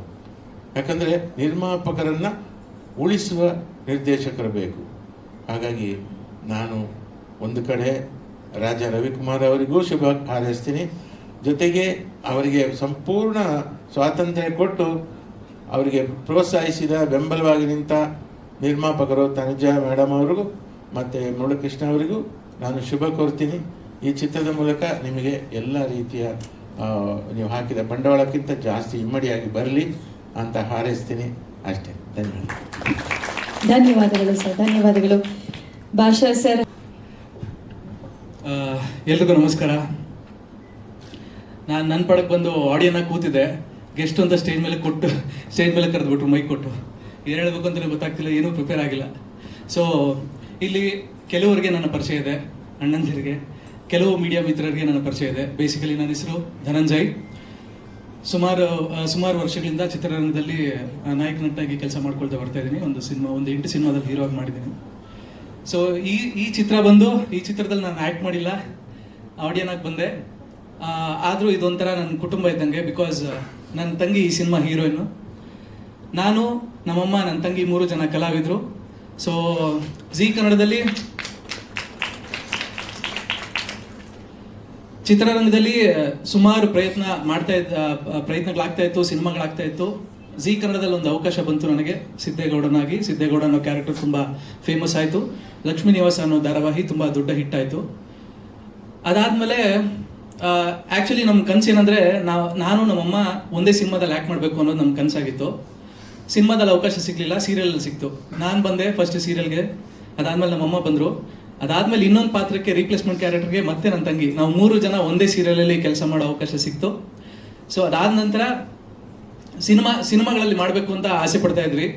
ಈಗ ಅವರಿಬ್ಬರು ಒಟ್ಟಿಗೆ ಆ್ಯಕ್ಟ್ ಮಾಡಿದ್ದಾರೆ, ಅಮ್ಮ ಮಗಳು. ಸೊ ತುಂಬ ಚೆನ್ನಾಗಿ ಕಾಣ್ತಿದ್ದಾರೆ. ಬೇಸಿಕಲಿ ನನ್ನ ತಂಗಿ ರಾಕ್ಷಸಿ. ಈಗ ಡೈಲಾಗ್ ನೋಡಿದ್ರಲ್ಲ ನೀವು, ನನಗೆ ಭರತನಾಟ್ಯಂ ಅಷ್ಟೇ ಅಲ್ಲ ರುದ್ರ ತಾಂಡವ ಕೂಡ ಬರುತ್ತೆ ಅಂತ. ಆ ರುದ್ರ ತಾಂಡವನ ಡೈಲಿ ನಾವು ಮನೇಲಿ ನೋಡ್ತಾ ಇರ್ತೀವಿ. ಈಗ ಸಿನಿಮಾ 10ನೇ ತಾರೀಕು ರಿಲೀಸ್ ಆಗುತ್ತೆ. ಅವಳು ರುದ್ರ ತಾಂಡವನ ಇಡೀ ಕರ್ನಾಟಕ ನೋಡಬೇಕು ಅಂತ ಆಶಿಸ್ತೀನಿ. ಸೊ ಸಿನಿಮಾ ಅನ್ನೋದು ಪ್ರತಿಯೊಬ್ಬರ ಕನಸು. ನಾನು ಈ ಕನಸು ಅನ್ನೋ ಪದನ ನಾನು ಪ್ರತಿ ಸಲನೂ ಬಳಸ್ತೀನಿ. ಬಿಕಾಸ್ ಅದೊಂದೇ ನಮ್ಮನ್ನ ಮುನ್ನಡೆಯೋಕ್ಕೆ ಒಂದು ಪ್ರತಿ ಸಲ ಒಂದು ಪುಷ್ ಮಾಡ್ತಾ ಇರುತ್ತೆ. ಆ ಕನಸು, ಆ ಹಠ, ಏನಾದರೂ ಒಂದು ಸಾಧನೆ ಮಾಡಬೇಕು ಅನ್ನೋದು. ಸೊ ಇವತ್ತು ಇವ್ರ ಸರದಿ, ಮುಂದೊಂದು ದಿನ ನಂದು. ಪ್ರತಿಯೊಬ್ಬರು ಸಿನಿಮಾ ರಂಗಕ್ಕೆ ಬರೋ ಪ್ರತಿಯೊಬ್ಬ ಹೊಸ ಆ್ಯಕ್ಟರ್ ಆಗಲಿ, ಹೊಸ ಟೆಕ್ನಿಷಿಯನ್ಸ್ ಆಗಲಿ, ಹೊಸ ತಂಡ ಆಗಲಿ, ಎಲ್ಲರೂ ಒಂದು ಕನಸಿಟ್ಕೊಂಡು, ಒಂದು ಹುಚ್ಚಿಟ್ಕೊಂಡು ಸಿನಿಮಾನ ಗೆಲ್ಲಬೇಕು, ಸಿನಿಮಾದಲ್ಲಿ ಸಾಧನೆ ಮಾಡಬೇಕು ಅನ್ನೋ ಹಠ ಇಟ್ಕೊಂಡು ಬರ್ತಾರೆ. ಅವರೆಲ್ರಿಗೂ ನನ್ನ ಕಡೆಯಿಂದ ನಾನು ಮನಸಾರೆ ಆಶಿಸ್ತೀನಿ, ಅವರೆಲ್ರಿಗೂ ಒಳ್ಳೇದಾಗಬೇಕು. ಸೊ ಈ ಟ್ರೈಲರ್ ತುಂಬ ಚೆನ್ನಾಗಿದೆ, ಸಾಂಗ್ಸು ಅಷ್ಟೇ ನೋಡಿದ್ದೀನಿ, ತುಂಬ ಚೆನ್ನಾಗಿ ಮಾಡಿದ್ದೀರಾ, ತುಂಬ ಕಷ್ಟಪಟ್ಟಿದ್ದೀರಾ, ನಿಮ್ಮ ಕಷ್ಟ ಗೊತ್ತಾಗ್ತಿದೆ. ನಿಮ್ಮೆಲ್ರಿಗೂ ಒಳ್ಳೇದಾಗಲಿ. ಜುಲೈ 10ನೇ ತಾರೀಕು ಸಿನಿಮಾ ರಿಲೀಸ್ ಆಗ್ತಿದೆ. ಎಲ್ಲರೂ ದಯವಿಟ್ಟು ಚಿತ್ರರಂಗಕ್ಕೆ ಬಂದು, ಚಿತ್ರಮಂದಿರಕ್ಕೆ ಬಂದು ಸಿನಿಮಾನ ನೋಡಿ ನಮ್ಮೆಲ್ಲರನ್ನೂ ಹರಿಸಿ ಅಂತ ಆಶಿಸ್ತೀನಿ. Thank you. ಬ್ಯೂಟಿ ಸಿನಿಮಾಗೆ ಒಳ್ಳೇದಾಗಲಿ. ಧನ್ಯವಾದಗಳು. ಓಕೆ, ಆಗ್ಲಿಂದ ನಾವು ನೋಡ್ತಾ ಇದ್ದೀವಿ ತೆರೆ ಮೇಲೆ ನಮ್ಮ ರವಿಕಾಂತ್, ನಾಯಕ ನಟ, ಈ ಬ್ಯೂಟಿ ಸಿನಿಮಾದ ನಾಯಕ ನಟ. ದಯವಿಟ್ಟು ರವಿಕಾಂತ್ ಅವರು ವೇದಿಕೆ ಮೇಲೆ ಬಂದು ಮಾತಾಡಬೇಕು ಅಂತ ಕೇಳಿ. ನಾನು ರವಿಕಾಂತ್. ಸೊ ಈ ಸ್ಟೇಜಲ್ಲಿ ಬಂದು ನಿಂತಿದ್ದೇನೆಂದರೆ ಇದಕ್ಕೆ ತುಂಬ ಮುಖ್ಯ ಕಾರಣರು ತುಂಬ ಜನ ಇದ್ದಾರೆ. ನಿಮ್ಗೆಲ್ಲರಿಗೂ ಥ್ಯಾಂಕ್ ಯು ಹೇಳಲಿಕ್ಕೆ ಇಷ್ಟಪಡ್ತೇನೆ. ಅದಕ್ಕಿಂತ ಮುಂಚೆ ನಿಮ್ಮ ಪ್ರೀಷಿಯಸ್ ಟೈಮನ್ನು ಕೊಟ್ಟು ನಮ್ಮ ಈ ಟ್ರೈಲರ್ ಲಾಂಚಿಗೆ ಬಂದಿದ್ದೀರಾ. ಎಲ್ಲ ಮಾಧ್ಯಮ ಮಿತ್ರದವರಿಗೂ ತುಂಬ ಹೃದಯದ ಧನ್ಯವಾದಗಳು. ಹಾಗೆ ಸಿನಿಮಾ ಅನ್ನೋದು ನನಗೂ ಕನಸು. ಇಲ್ಲಿ ತನಕ ಬಂದಿದ್ದೇನೆಂದರೆ ಇದಕ್ಕೆ ಒಂದು ಪ್ರೊಡ್ಯೂಸರ್ ಸರ್ಗೆ ತುಂಬ ಧನ್ಯವಾದಗಳನ್ನು ಹೇಳಲಿಕ್ಕೆ ಇಷ್ಟಪಡ್ತೇನೆ. ಅಷ್ಟು ಮಾತ್ರ ಅಲ್ಲ, ಈ ಕತೆ ನನ್ನನ್ನು ಚೂಸ್ ಮಾಡಿದೆ ಅಂತ ಹೇಳಲಿಕ್ಕೆ ಇಷ್ಟಪಡ್ತೇನೆ. ಇಂಥ ಒಂದು ಅದ್ಭುತವಾದ ಕಥೆಯನ್ನು ಬರೆದಂತಹ ರವಿ ಸರ್ ನಮ್ಮ ಡೈರೆಕ್ಟರ್, ನಿಮಗೂ ತುಂಬ ಹೃದಯದ ಧನ್ಯವಾದಗಳು ಅಂತ ಹೇಳಲಿಕ್ಕೆ ತುಂಬ ಇಷ್ಟಪಡ್ತೇನೆ. ಅಷ್ಟು ಮಾತ್ರ ಅಲ್ಲ, ನಾನೊಂದು ಫಸ್ಟ್ ಟ್ರೈ ಇದು ಕನ್ನಡ ಮೂವಿ, ಅದಕ್ಕೊಂದು ಅತ್ಯುತ್ತಮವಾದ ಮ್ಯೂಸಿಕ್ ಕೊಟ್ಟಿದ್ದಾರೆ. ಯಾಕಂದರೆ ಮ್ಯೂಸಿಕ್ ಅನ್ನೋದು ಸಿನಿಮಾದ ಆತ್ಮ ಇದ್ದಂಗೆ, ತುಂಬ ಜನಕ್ಕೆ ರೀಚ್ ಆಗುವಂಥದ್ದು, ಫಸ್ಟ್ ರೀಚ್ ಆಗುವಂಥದ್ದು ಸಾಂಗ್ಸ್. ಸೊ ಅದ್ಭುತವಾದ ಸಾಂಗ್ಸನ್ನು ವಿ ಮನೋಹರ್ ಸರ್ ಕೊಟ್ಟಿದ್ದೀರ. ನನಗೆ ಅಂತೂ ಇದು ಏನೊಂದು ತುಂಬ ಒಳ್ಳೆಯ ಅವಕಾಶ ಅಂತ ಹೇಳಲಿಕ್ಕೆ ಇಷ್ಟಪಡ್ತೇನೆ. Thank you so much sir. ಹಾಗೆ ಎಲ್ಲರಿಗೂ ರಿಕ್ವೆಸ್ಟ್ ಮಾಡ್ತಿದ್ದೇನೆ, ಮುಂದೆ ಬರುವ ಜುಲೈ 10ಗೆ ನಮ್ಮ ಮೂವಿ ರಿಲೀಸ್ ಆಗ್ತಾ ಇದೆ. ಎಲ್ಲರೂ ಥಿಯೇಟರ್ಗೆ ಬಂದು ನಮ್ಮ ಮೂವಿನ ನೋಡಿ ನಮ್ಮನ್ನು ಆಶೀರ್ವಾದ ಮಾಡಬೇಕು ಅಂತ ಕೇಳ್ಕೊತೀನಿ. ಧನ್ಯವಾದಗಳು ಸರ್. ಇದು ನಂದು 2ನೇ ಸಿನಿಮಾ ಸರ್. ಇದಕ್ಕಿಂತ ಮುಂಚೆ ತುಳುವಲ್ಲಿ ಒಂದು ಮೂವಿ ಮಾಡಿದ್ದೆ, ಮಿಸ್ಟರ್ ಮಧುಮಯ್ಯ ಅಂತ ಒಂದು ತುಳು ಸಿನಿಮಾದಲ್ಲಿ ನಾಯಕ ನಟರಾಗಿ ಅಭಿನಯಿಸಿದರು. ಇಲ್ಲ, ನಾನು basically Yakshagana artist. So Bharatanatyam ಅನ್ನೋದು ಸ್ವಲ್ಪ ಸಿಮಿಲಾರಿಟಿ ಇರೋದರಿಂದ ನನಗೆ ಸ್ವಲ್ಪ ಈಸಿ ಆಯಿತು ಕಲೀಲಿಕ್ಕೆ. ಇದನ್ನು ನಾನು ಭರತನಾಟ್ಯ ಫಸ್ಟಿಂದ ಏನು ಕಲಿತು ಬಂದಿಲ್ಲ. ಈ ಮೂವಿಗೋಸ್ಕರ ನಾನು ಭರತನಾಟ್ಯ ಕಲ್ತಿದ್ದೇನೆ. I miss to mention, Mahesh sir ನನಗೆ ತುಂಬ ಸಪೋರ್ಟ್ ಮಾಡಿದ್ದಾರೆ. ಭರತನಾಟ್ಯ ಮಾತ್ರ ಅಂತಲ್ಲ, ಈವನ್ ಎಣ್ಣೆ ಸಾಂಗು ಕೂಡ ನನಗೆ ಡೈಲಿ ಈವ್ನಿಂಗ್ ಟ್ರೈನಿಂಗ್ ಕೊಡ್ತಿದ್ರು ಅವರು. ಸೊ ಅದರಿಂದಾಗಿ ತುಂಬ ಚೆನ್ನಾಗಿ ಮೂಡ್ ಬಂದಿದೆ ಅಂತ ಹೇಳಲಿಕ್ಕೆ ಇಷ್ಟ. ಎಸ್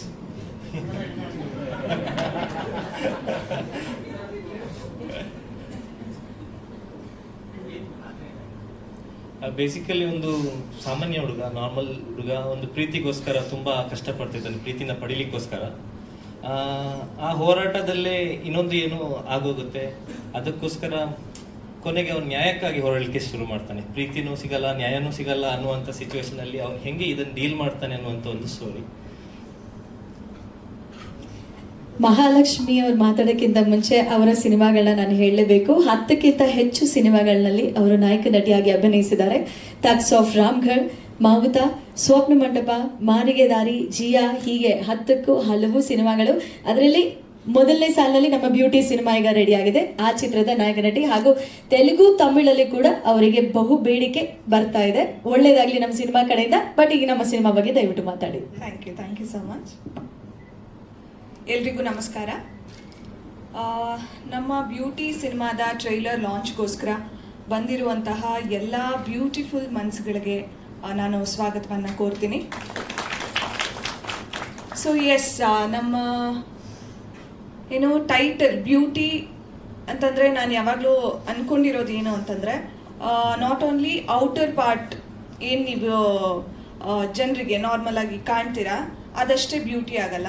ನಿಮ್ಮ ಮನಸ್ಸು ಹೇಗಿರುತ್ತೆ, ನಿಮ್ಮ ಪರ್ಸನಾಲಿಟಿ, ನಿಮ್ಮ ವ್ಯಾಲ್ಯೂ ಸಿಸ್ಟಮ್ ಹೇಗಿರುತ್ತೆ, ಅದನ್ನು ನಾನು ಬ್ಯೂಟಿ ಅಂತ ಕನ್ಸಿಡರ್ ಮಾಡ್ತೀನಿ. ಅದಕ್ಕೆ ಬ್ಯೂಟಿಫುಲ್ ಮನಸ್ಸುಗಳು ಅಂತ ನಾನು ಮೆನ್ಷನ್ ಮಾಡಿದ್ದು.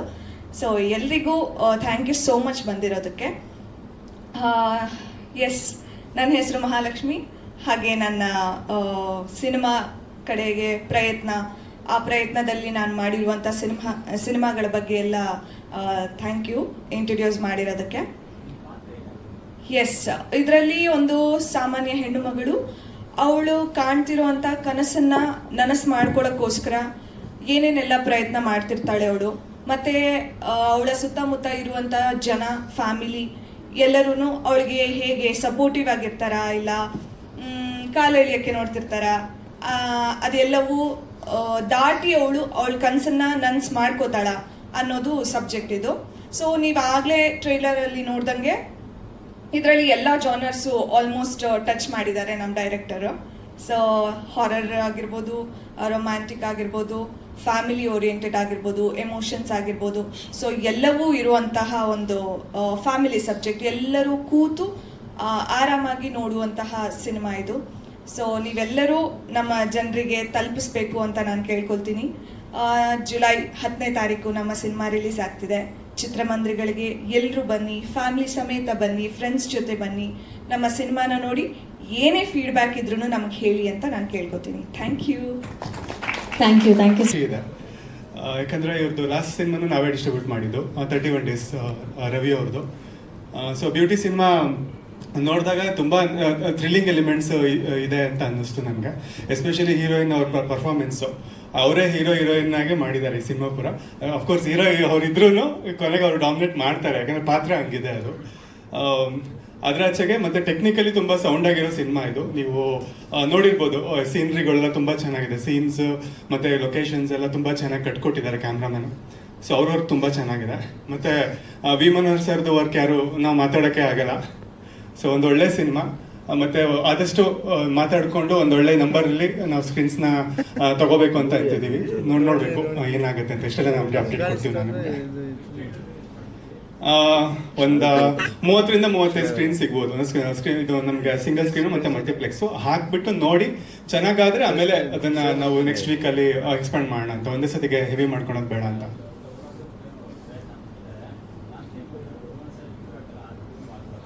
ದೊಡ್ಡ ಮನುಷ್ಯ ಇಶ್ಯೂ ಅಂದರೆ ಅದು ಏನಾಗಿದೆ ಅಂತ ಅಂದ್ಬಿಟ್ಟು ಅದ್ರದ್ದು ಬೇರೆನೇ ಲೈಕ್ ನಾನು ನಿಮ್ಗೆ ಅದು ಇದು ಮಾಡ್ತೀನಿ.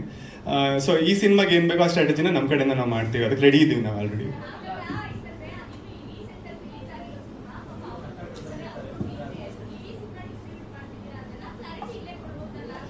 ಇಲ್ಲ ಅಂದ್ರೂ ಏನಾಗುತ್ತೆ ಗೊತ್ತಾ, ಈ ಸ್ಟೇಜಲ್ಲಿ ಅದನ್ನ ಮಾತಾಡೋದು ಬೇಡ ಅನ್ಕೊಂತೀನಿ. ಯಾಕಂದ್ರೆ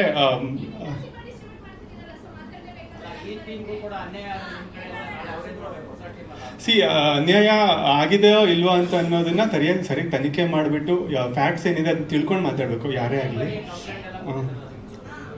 ಈಗ ಅದ್ರ ಬಗ್ಗೆ ಮಾತಾಡೋದು ಬೇಡ ಅಂತ ನಾನು ಅನ್ಕೊಂತೀನಿ.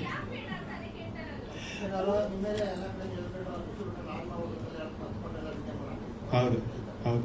ಅಂದ್ರೆ ನೋಡಿ, ಅನ್ಯಾಯಗಳಾದಾಗ ಕೋರ್ಟಿಗೆ ಹೋಗ್ಬಿಟ್ಟು ಮಾತಾಡಬೇಕು. ನೀವು ಮೀಡಿಯಾಗೆ ಬಂದ್ರೆ ಡೆಫಿನೆಟ್ಲಿ ಅದು ಪ್ರಚಾರ ಅಂತ ಆಗುತ್ತೆ. ಸೊ ಇಲ್ಲಿ ಏನಾಗುತ್ತೆ, ನೀವು ಅನ್ಯಾಯ ಆದಾಗ ಎಲ್ಲಿ ಕೇಳಬೇಕು ಅಲ್ಲೇ ಕೇಳಬೇಕು. ಮೈಕ್ ಕೊಡಿ ಪಾಪ.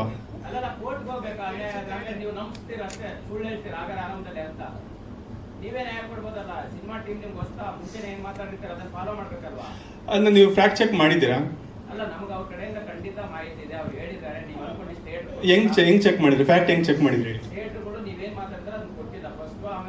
ಎಷ್ಟು ಥಿಯೇಟ್ರಲ್ಲಿ ಬಂದಿತ್ತು ಸಿನಿಮಾ? ನಂಗೆ ಗೊತ್ತಿಲ್ಲ ಅಂದ್ಮೇಲೆ ಹೆಂಗ್ ಹೇಳ್ತೀರಾ ನೀವು?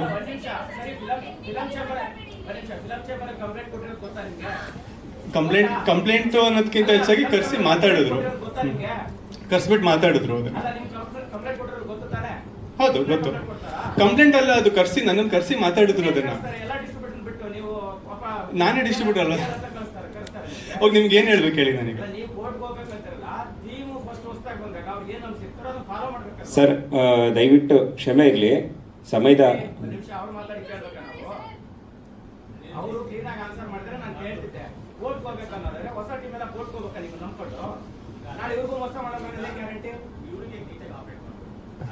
ಅಲ್ಲ, ಈ ಸಿನಿಮಾ ಏನ್ ಬೇಕು ಈಗ ನೋಡಿ, ಇವ್ರಿಗೂ ಗೊತ್ತಿದೆ, ಗೊತ್ತಿಲ್ಲ ಅಂತನಲ್ಲ, ಎಲ್ಲ ಗೊತ್ತಿದೆ ಹೇಳಿದ್ದಾರೆ. ಅಂದ್ರೆ ಅಲ್ಲೇ ಅರ್ಥ ಮಾಡ್ಕೋಬೇಕು. ಮತ್ತೆ ಇದು 3ನೇ ಸಿನಿಮಾ. ಆ ಸಿನಿಮಾ ಆದ್ಮೇಲೆ ಇದು 3rd ಸಿನಿಮಾ ನಾನು ರಿಲೀಸ್ ಮಾಡ್ತಾ ಇರೋದು. ಈಗ ಹೆಂಗ್ ಆನ್ಸರ್ ಮಾಡ್ಬೇಕಿಲ್ಲ, ನೀವು ಹೇಳ್ದಂಗೆ ನಾನು ಮಾಡ್ತೀನಿ, ಅಡ್ಡಿ ಇಲ್ಲ. ಇಲ್ಲ ಅದು ನಾನು ಒಪ್ಪೋದಿಲ್ಲ. ಯಾಕಂದ್ರೆ ತಪ್ಪು ಒಪ್ಕೊಂಡಾಗ ಅಷ್ಟೇ ನಾವು ಚೀಟ್ ಮಾಡಿದ್ವಿ ಅಂತ ಆಗುತ್ತೆ, ಅಥವಾ ಅದು ಪ್ರೂವ್ ಆಗ್ಬೇಕು ಸರಿಯಾದ ರೀತಿಯಲ್ಲಿ. ಇಲ್ಲಿ ಏನಾಗುತ್ತೆ, ನೀವು ಅಂದ್ರೆ ಒಂದು ಸೈಡ್ ಸ್ಟೋರಿ ಕೇಳ್ಬಿಟ್ಟು ಅದಕ್ಕೆ ಡಿಸೈಡ್ ಆಗೋದು ತಪ್ಪು ಅಂತ ನಾನು ಹೇಳ್ತೀನಿ. ಆದಷ್ಟು ಫ್ಯಾಕ್ಟ್ ಚೆಕ್ ಮಾಡಿ. ಯಾಕಂದ್ರೆ ಎಲ್ಲ ಸರಿ ಇರೋದಕ್ಕೆ ಇವತ್ತು ನಾನು ಇಲ್ಲಿ ಬಂದು ನಿಂತ್ಕೊಂಡಿರೋದು. ಇಲ್ಲಾಂದ್ರೆ ಬಂದು ನಿಂತ್ಕೊಂಡು ಮಾತಾಡೋ ಅಗತ್ಯನೇ ಇರ್ತಿರ್ಲಿಲ್ಲ. ಮತ್ತೆ ಇವರು ಕೂಡ ನನಗೆ ಸಿನಿಮಾ ಕೊಡೋ ಅಗತ್ಯನೇ ಇರ್ತಿರ್ಲಿಲ್ಲ. ಯಾಕಂದ್ರೆ ಎಲ್ಲರೂ ಫ್ಯಾಕ್ಟ್ ಚೆಕ್ ಮಾಡಿದ್ದಾರೆ.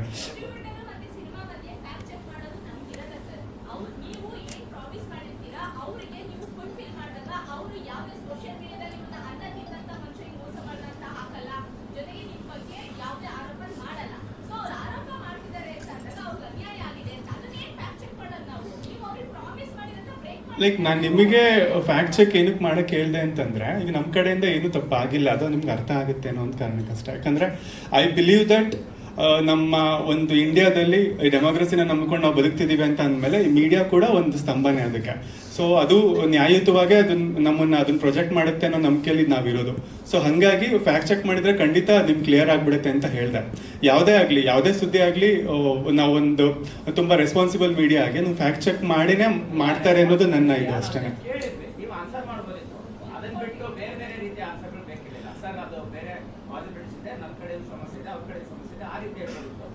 ನನ್ನ ಕಡೆ ಸಮಸ್ಯೆ ಇದೆ, ನಾನು ಹೇಳ್ಬಿಡ್ತೀನಿ ಸರ್, ನೀವು ಹೇಳೋದೇ ಬೇಡ. ನಮ್ಮ ಕಡೆಯಿಂದ ಏನು ತಪ್ಪಾಗಿಲ್ಲ ಅದು. ಯಾಕಂದ್ರೆ ಮೀಡಿಯಾದಲ್ಲಿ ಅದೇ ಚರ್ಚೆ ಆಗ್ತಿದೆ. ಇನ್ನು ಇಂಟರ್ವ್ಯೂಗಳು ಕೊಡ್ತಾ ಇದ್ದೀನಿ, ಎಲ್ಲ ಕಡೆ ಆನ್ಸರ್ ಮಾಡಿದ್ದೀನಿ ಕೂಡ. ಆಮೇಲೆ ಎಲ್ಲ ಕ್ಲಿಯರೆನ್ಸ್ ಸಿಕ್ಕಿದೆ ನಮಗೆ. ಡೆಫಿನೆಟ್ಲಿ ಹೌದು. ಮೀಡಿಯಾಗೆ ಹೋಗ್ಬಾರ್ದು. ಮೀಡಿಯಾಗೆ ಹೋದ್ರೆ ಸುದ್ದಿ ಆಗಿ ಈಗ ನನ್ನನ್ನು ಫೇಮಸ್ ಮಾಡಿದ್ರು ಅವ್ರು. ಪಾಪ ಅವ್ರಿಗಿಂತ ನಾನೇ ಫೇಮಸ್ ಆಗಿದ್ದೀನಿ. ಥ್ಯಾಂಕ್ ಯು ಅಂದರೆ ನನ್ನನ್ನು ಫೇಮಸ್ ಮಾಡಬಾರ್ದಾಗಿತ್ತು, ಅವ್ರ ಸಿನಿಮಾ ಫೇಮಸ್ ಆಗಬೇಕಾಗಿತ್ತು ಅಂತ ನಾನು ಹೇಳಿದ್ದು. ಸುಮ್ಮನೆ ನನಗೆ ಪಬ್ಲಿಸಿಟಿ ಕೊಡೋ, ನಾನು ಎಂಜಾಯ್ ಮಾಡ್ತಿದ್ದೀನಿ ಸರ್, ಡೆಫಿನೆಟ್ಲಿ ನಾನು ಎಂಜಾಯ್ ಮಾಡ್ತಾ ಇದ್ದೀನಿ.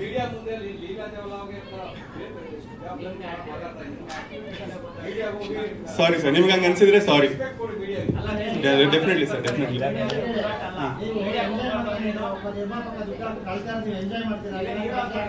ಅದನ್ನ ಎಂಜಾಯ್ ಮಾಡ್ತಿಲ್ಲ, ಈಗ ನನ್ನನ್ನು ಫೇಮಸ್ ಮಾಡ್ತಿದ್ದಾರೆ ಅಂತ ಹೇಳಿದ್ರು ಸರ್.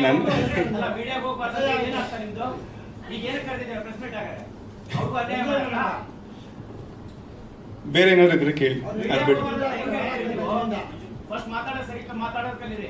ಸರಿಯಾಗಿ ಮಾತಾಡಿದ್ವಿ. ನಾವ್ ಯಾರಿಗೂ ಅಗೌರವ ಕೊಡೋದಾಗ್ಲಿ ಇದಾಗ್ಲಿ ಮಾಡಿಲ್ಲ ಎಲ್ಲೂ ಇದುವರೆಗೂ. ಧನ್ಯವಾದಗಳು. ಬೇರೆ ಏನಾದ್ರು? ಧನ್ಯವಾದಗಳು ಸರ್, ಧನ್ಯವಾದಗಳು. ಹಾಗೆ ನಮ್ಮ ಬ್ಯೂಟಿ ಸಿನಿಮಾದ ನಿರ್ಮಾಪಕರಾಗಿರ್ತಕ್ಕಂಥ ತನುಜಾ ಪಿ ಮುರಳೀಕೃಷ್ಣ ಅವರು ದಯವಿಟ್ಟು ಬರಬೇಕು. ಹಾಗೆ ಅವರ ಪತಿ ಮುರಳೀಕೃಷ್ಣ ಸರ್ ದಯವಿಟ್ಟು ನೀವು ಬನ್ನಿ. ಹಾಗೆ ಕುಸುಮ ಕುಶ ದಯವಿಟ್ಟು ಎಲ್ಲ ಕುಟುಂಬ ಸಮೇತರೆಲ್ಲ ದಯವಿಟ್ಟು ವೇದಿಕೆ ಮೇಲೆ ಬರಬೇಕು ಅಂತ ಕೇಳ್ಕೊತಾ ಇದ್ದೀನಿ. ಜೋರಾದ ಚಪ್ಪಾಳೆಗಳ ಮೂಲಕ ಬರಮಾಡ್ಕೊಳ್ಳೋಣ ಬ್ಯೂಟಿ ಸಿನಿಮಾದ ನಿರ್ಮಾಪಕರ ಕುಟುಂಬ. ದಯವಿಟ್ಟು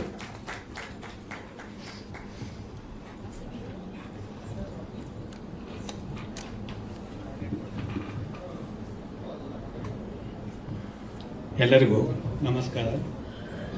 ಇದು ನಮ್ಮ ಮೊದಲನೇ ಸಿನಿಮಾ, ಹಾಗಾಗಿ ಏನು ಮಾತಾಡಬೇಕು ಅನ್ನೋದು ಗೊತ್ತೇ ಇರೋದಿಲ್ಲ. ಏನಾದರೂ ತಪ್ಪು ಮಾತಾಡಿದ್ರೆ ದಯವಿಟ್ಟು ಕ್ಷಮೆ ಇರಲಿ. ಹಾಗೆ ಬ್ಯೂಟಿ ಸಿನಿಮಾ ಹೇಗೆ ಬಂತು ಅಂತ ಹೇಳಲಿಕ್ಕೆ ಇಚ್ಛೆ ಪಡ್ತೇನೆ. ಫಿಲಮ್ ಇಂಡಸ್ಟ್ರಿಗೆ ಆ್ಯಕ್ಚುಲಿ ನಮಗಿದು ಹೊಸದು, ನಮ್ಮದೇ ಒಂದು ಬೇರೆ ಬಿಸ್ನೆಸ್ಸೇ ಇದೆ. ಹಾಗಾಗಿ ನಮ್ಮ ರಾಜಾ ರವಿಕುಮಾರ್ ಅವರು ಸುಮಾರು ವರ್ಷಗಳಿಂದ ಪರಿಚಯ, ಸುಮಾರು ಒಂದು 5 ರಿಂದ 6 ವರ್ಷದಿಂದ ಒಂದು ಸಿನಿಮಾ ಮಾಡೋಣ ಅಂತ ಬರ್ತಾಯಿದ್ರು. ನಾನು ಬೇಡ ಅಂತ ಇದ್ದೆ. ಬಟ್ ಹೋದ ವರ್ಷ ಅವ್ರು ಯಾವಾಗ ಫೋನ್ ಮಾಡಿದ್ರು ನಾವು ಒಂದು ದೇವಸ್ಥಾನದಲ್ಲಿ ಪೂಜೆಯಲ್ಲಿ ಇರ್ತಾಯಿದ್ವಿ. ಹಾಗಾಗಿ ಏನಪ್ಪ ಇವರು ಯಾವಾಗ ಮಾಡಿದ್ರು ನಾವು ದೇವಸ್ಥಾನದಲ್ಲಿ ಇರ್ತೀವಲ್ಲ, ಹೇಗೆ ಗೊತ್ತಾಗುತ್ತೆ ಅಂತ ಗೊತ್ತಿಲ್ಲ. ಫಸ್ಟ್ ಸತಿ ಇಲ್ಲ ನೋಡೋಣ ಅಂದೆ, 2ನೇ ಸತಿನೂ ಹಾಗೆ ಅಂದೆ, 3ನೇ ಸತಿ ಮನಸ್ಸು ಬರಲಿಲ್ಲ. ನಾವು ಮೋಸ್ಟ್ಲಿ ಕಟೀಲು ದೇವಸ್ಥಾನದಲ್ಲಿ ಇದ್ದೀವಿ ಅನಿಸುತ್ತೆ. ಆಗ ಪೂಜೆಯಲ್ಲಿ ಇದ್ವಿ, ಅವ್ರೊಂದು ಫೋನ್ ಬಂತು, ಸರ್ ಇನ್ನೊಂದು ಸತಿ ಯೋಚನೆ ಮಾಡಿ, ಒಂದು ಒಳ್ಳೆ ಕಥೆ ಇದೆ ಮಾಡೋಣ ಅಂದರು. ಹಾಗಾಗಿ ಅಲ್ಲೇ ದೇವಸ್ಥಾನದಲ್ಲೇ ಇದೆ, ಪೂಜೆಯಲ್ಲಿ ಇದ್ದೀವಿ, ಖಂಡಿತ ಮಾಡೋಣ, ಪೂಜೆಯಿಂದ ಬಂದ ಮೇಲೆ ನಾನು ಮಾತಾಡ್ತೀನಿ ಅಂದೆ. ಹಾಗಾಗಿ ಅದರ ಒಂದು ಜರ್ನಿ ಹೇಗೆ ಸ್ಟಾರ್ಟ್ ಆಯಿತು. ಜೊತೆಗೆ ಅವ್ರಿಗೊಂದು ನನಗೆ ಒಂದು ಮಾತು ಕೊಟ್ಟಿದ್ದರು, ಒಂದು ಲಿಮಿಟೆಡ್ ಪೀರಿಯಡಲ್ಲಿ ಲಿಮಿಟೆಡ್ ಬಡ್ಜೆಟಲ್ಲಿ ಮಾಡಿಕೊಡ್ತೀನಿ ಅಂತ ಹೇಳಿದರು. ಅದನ್ನು ಚಾಚು ತಪ್ಪದಿರ ಕರೆಕ್ಟಾಗಿ ಆನ್ ಟೈಮಲ್ಲಿ ಅವ್ರು ಹೇಳಿರುವಂಥ ಒಂದು ಬಡ್ಜೆಟಲ್ಲೇ ಮಾಡಿಕೊಟ್ಟಿದ್ದಾರೆ. ಅವ್ರಿಗೆ ನಾನು ಈ ಸಮಯದಲ್ಲಿ ಎಲ್ಲರ ಪರವಾಗಿ ತುಂಬ ಧನ್ಯವಾದ ತಿಳಿಸ್ತೀನಿ ಸರ್. ಜೊತೆಗೆ ಮೂವಿ ನಾನು ನೋಡೋದು ತುಂಬ ಕಡಿಮೆ. ಈಗ ಈ ಒಂದು ಜರ್ನಿಯಿಂದ ಶೂಟಿಂಗ್ ಸ್ಟಾರ್ಟ್ ಆದಾಗಿಂದ ಮನೇಲಿ ಬರೀ ಟಿ ವಿಯಲ್ಲಿ ಫಿಲಮ್ಸೇ ಓಡ್ತಾ ಇದೆ. ಮೊದಲು ನ್ಯೂಸ್ ಚಾನಲ್ ಓಡ್ತಾ ಇತ್ತು, ಈಗ ಫಿಲಮ್ಸ್ ಓಡ್ತಾ ಇದೆ. ಇದು ಹೀಗೆ ಬಂದರೆ ಹೇಗಿರುತ್ತೆ, ಇದು ಹೇಗೆ ಬಂದರೆ ಹೇಗಿರುತ್ತೆ ಅನ್ನೋದನ್ನ ನನಗೆ ನಾನೇ ಪ್ರಶ್ನೆ ಮಾಡ್ಕೊತಾ ಇದ್ದೀನಿ. ಹಾಗಾಗಿ ನಾವು ಅಂದ್ಕೊಂಡಿರೋದಕ್ಕಿಂತ ತುಂಬ ಚೆನ್ನಾಗಿ ಬಂದಿದೆ. ಎಲ್ಲ ಕಲಾವಿದರುಗಳು ಕೂಡ ತುಂಬ ಚೆನ್ನಾಗಿ ಆ್ಯಕ್ಟ್ ಮಾಡಿದ್ದಾರೆ. ಹಾಗೆ ಒಳ್ಳೊಳ್ಳೆ ಕಡೆ ಶೂಟ್ ಮಾಡಿದ್ದಾರೆ. ಎಲ್ಲ ಕಡೆನೂ ಅದ್ಭುತವಾಗಿ ಮೂಡಿ ಬಂದಿದೆ ಅಂತ ಹೇಳಲಿಕ್ಕೆ ಇಚ್ಛೆ ಪಡ್ತೀನಿ. Thank you sir. ನಮ್ಮದು ಮ್ಯಾನುಫ್ಯಾಕ್ಚರಿಂಗ್ ಯೂನಿಟ್ ಇದೆ ಸರ್, ಜ್ಯುವೆಲ್ರಿ ಮ್ಯಾನುಫ್ಯಾಕ್ಚರಿಂಗ್ ಯೂನಿಟ್ ಇದೆ. ಎಸ್ ಸರ್, ಸಿನಿಮಾ ಪೂರ್ತಿ ನೋಡಿದ್ದೀನಿ. ಖಂಡಿತ ಹೇಳ್ತೀನಿ, ಈ ಸಿನಿಮಾ ಒಂದು ಚಿತ್ರರಂಗದಲ್ಲಿ ಸೌಂಡ್ ಮಾಡುತ್ತೆ ಅಂದ್ಬಿಟ್ಟು ಒಂದು ನಂಬಿಕೆ ನನಗಿದೆ ಸರ್. ಖಂಡಿತ ಹಾಗೆ ಆಗುತ್ತೆ. ತಾವು ಕೂಡ ಮುಂದಿನ ದಿನದಲ್ಲಿ ಹೇಳ್ತೀರ ಸರ್.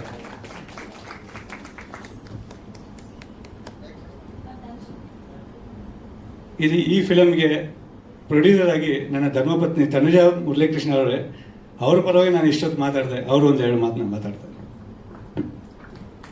ಎಲ್ರಿಗೂ ನಮಸ್ತೆ.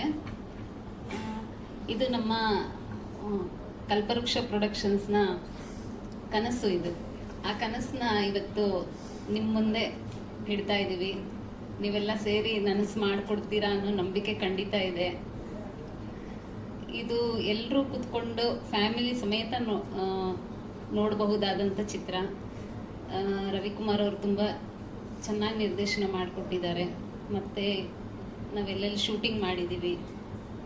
ಫಸ್ಟು ನಮ್ಮ ಕನ್ನಡ ಚಿತ್ರರಂಗದಲ್ಲೇ ಫಸ್ಟು ಕ್ಯಾಮರಾ ಸ್ಟಾರ್ಟ್ ಆಗಿರೋದು ನಮ್ಮ ಚಿತ್ರನೇ. ಎಲ್ಲಿ ಮೂಡಗಲ್ ಕೇಶವನಾಥ ಅಲ್ಲಿ ಆ ಕೇಶವನಾಥನ ಕೃಪೆ ಇರುತ್ತೆ ಅಂತ ನಾವೆಲ್ಲರೂ ನಂಬಿದ್ದೀವಿ.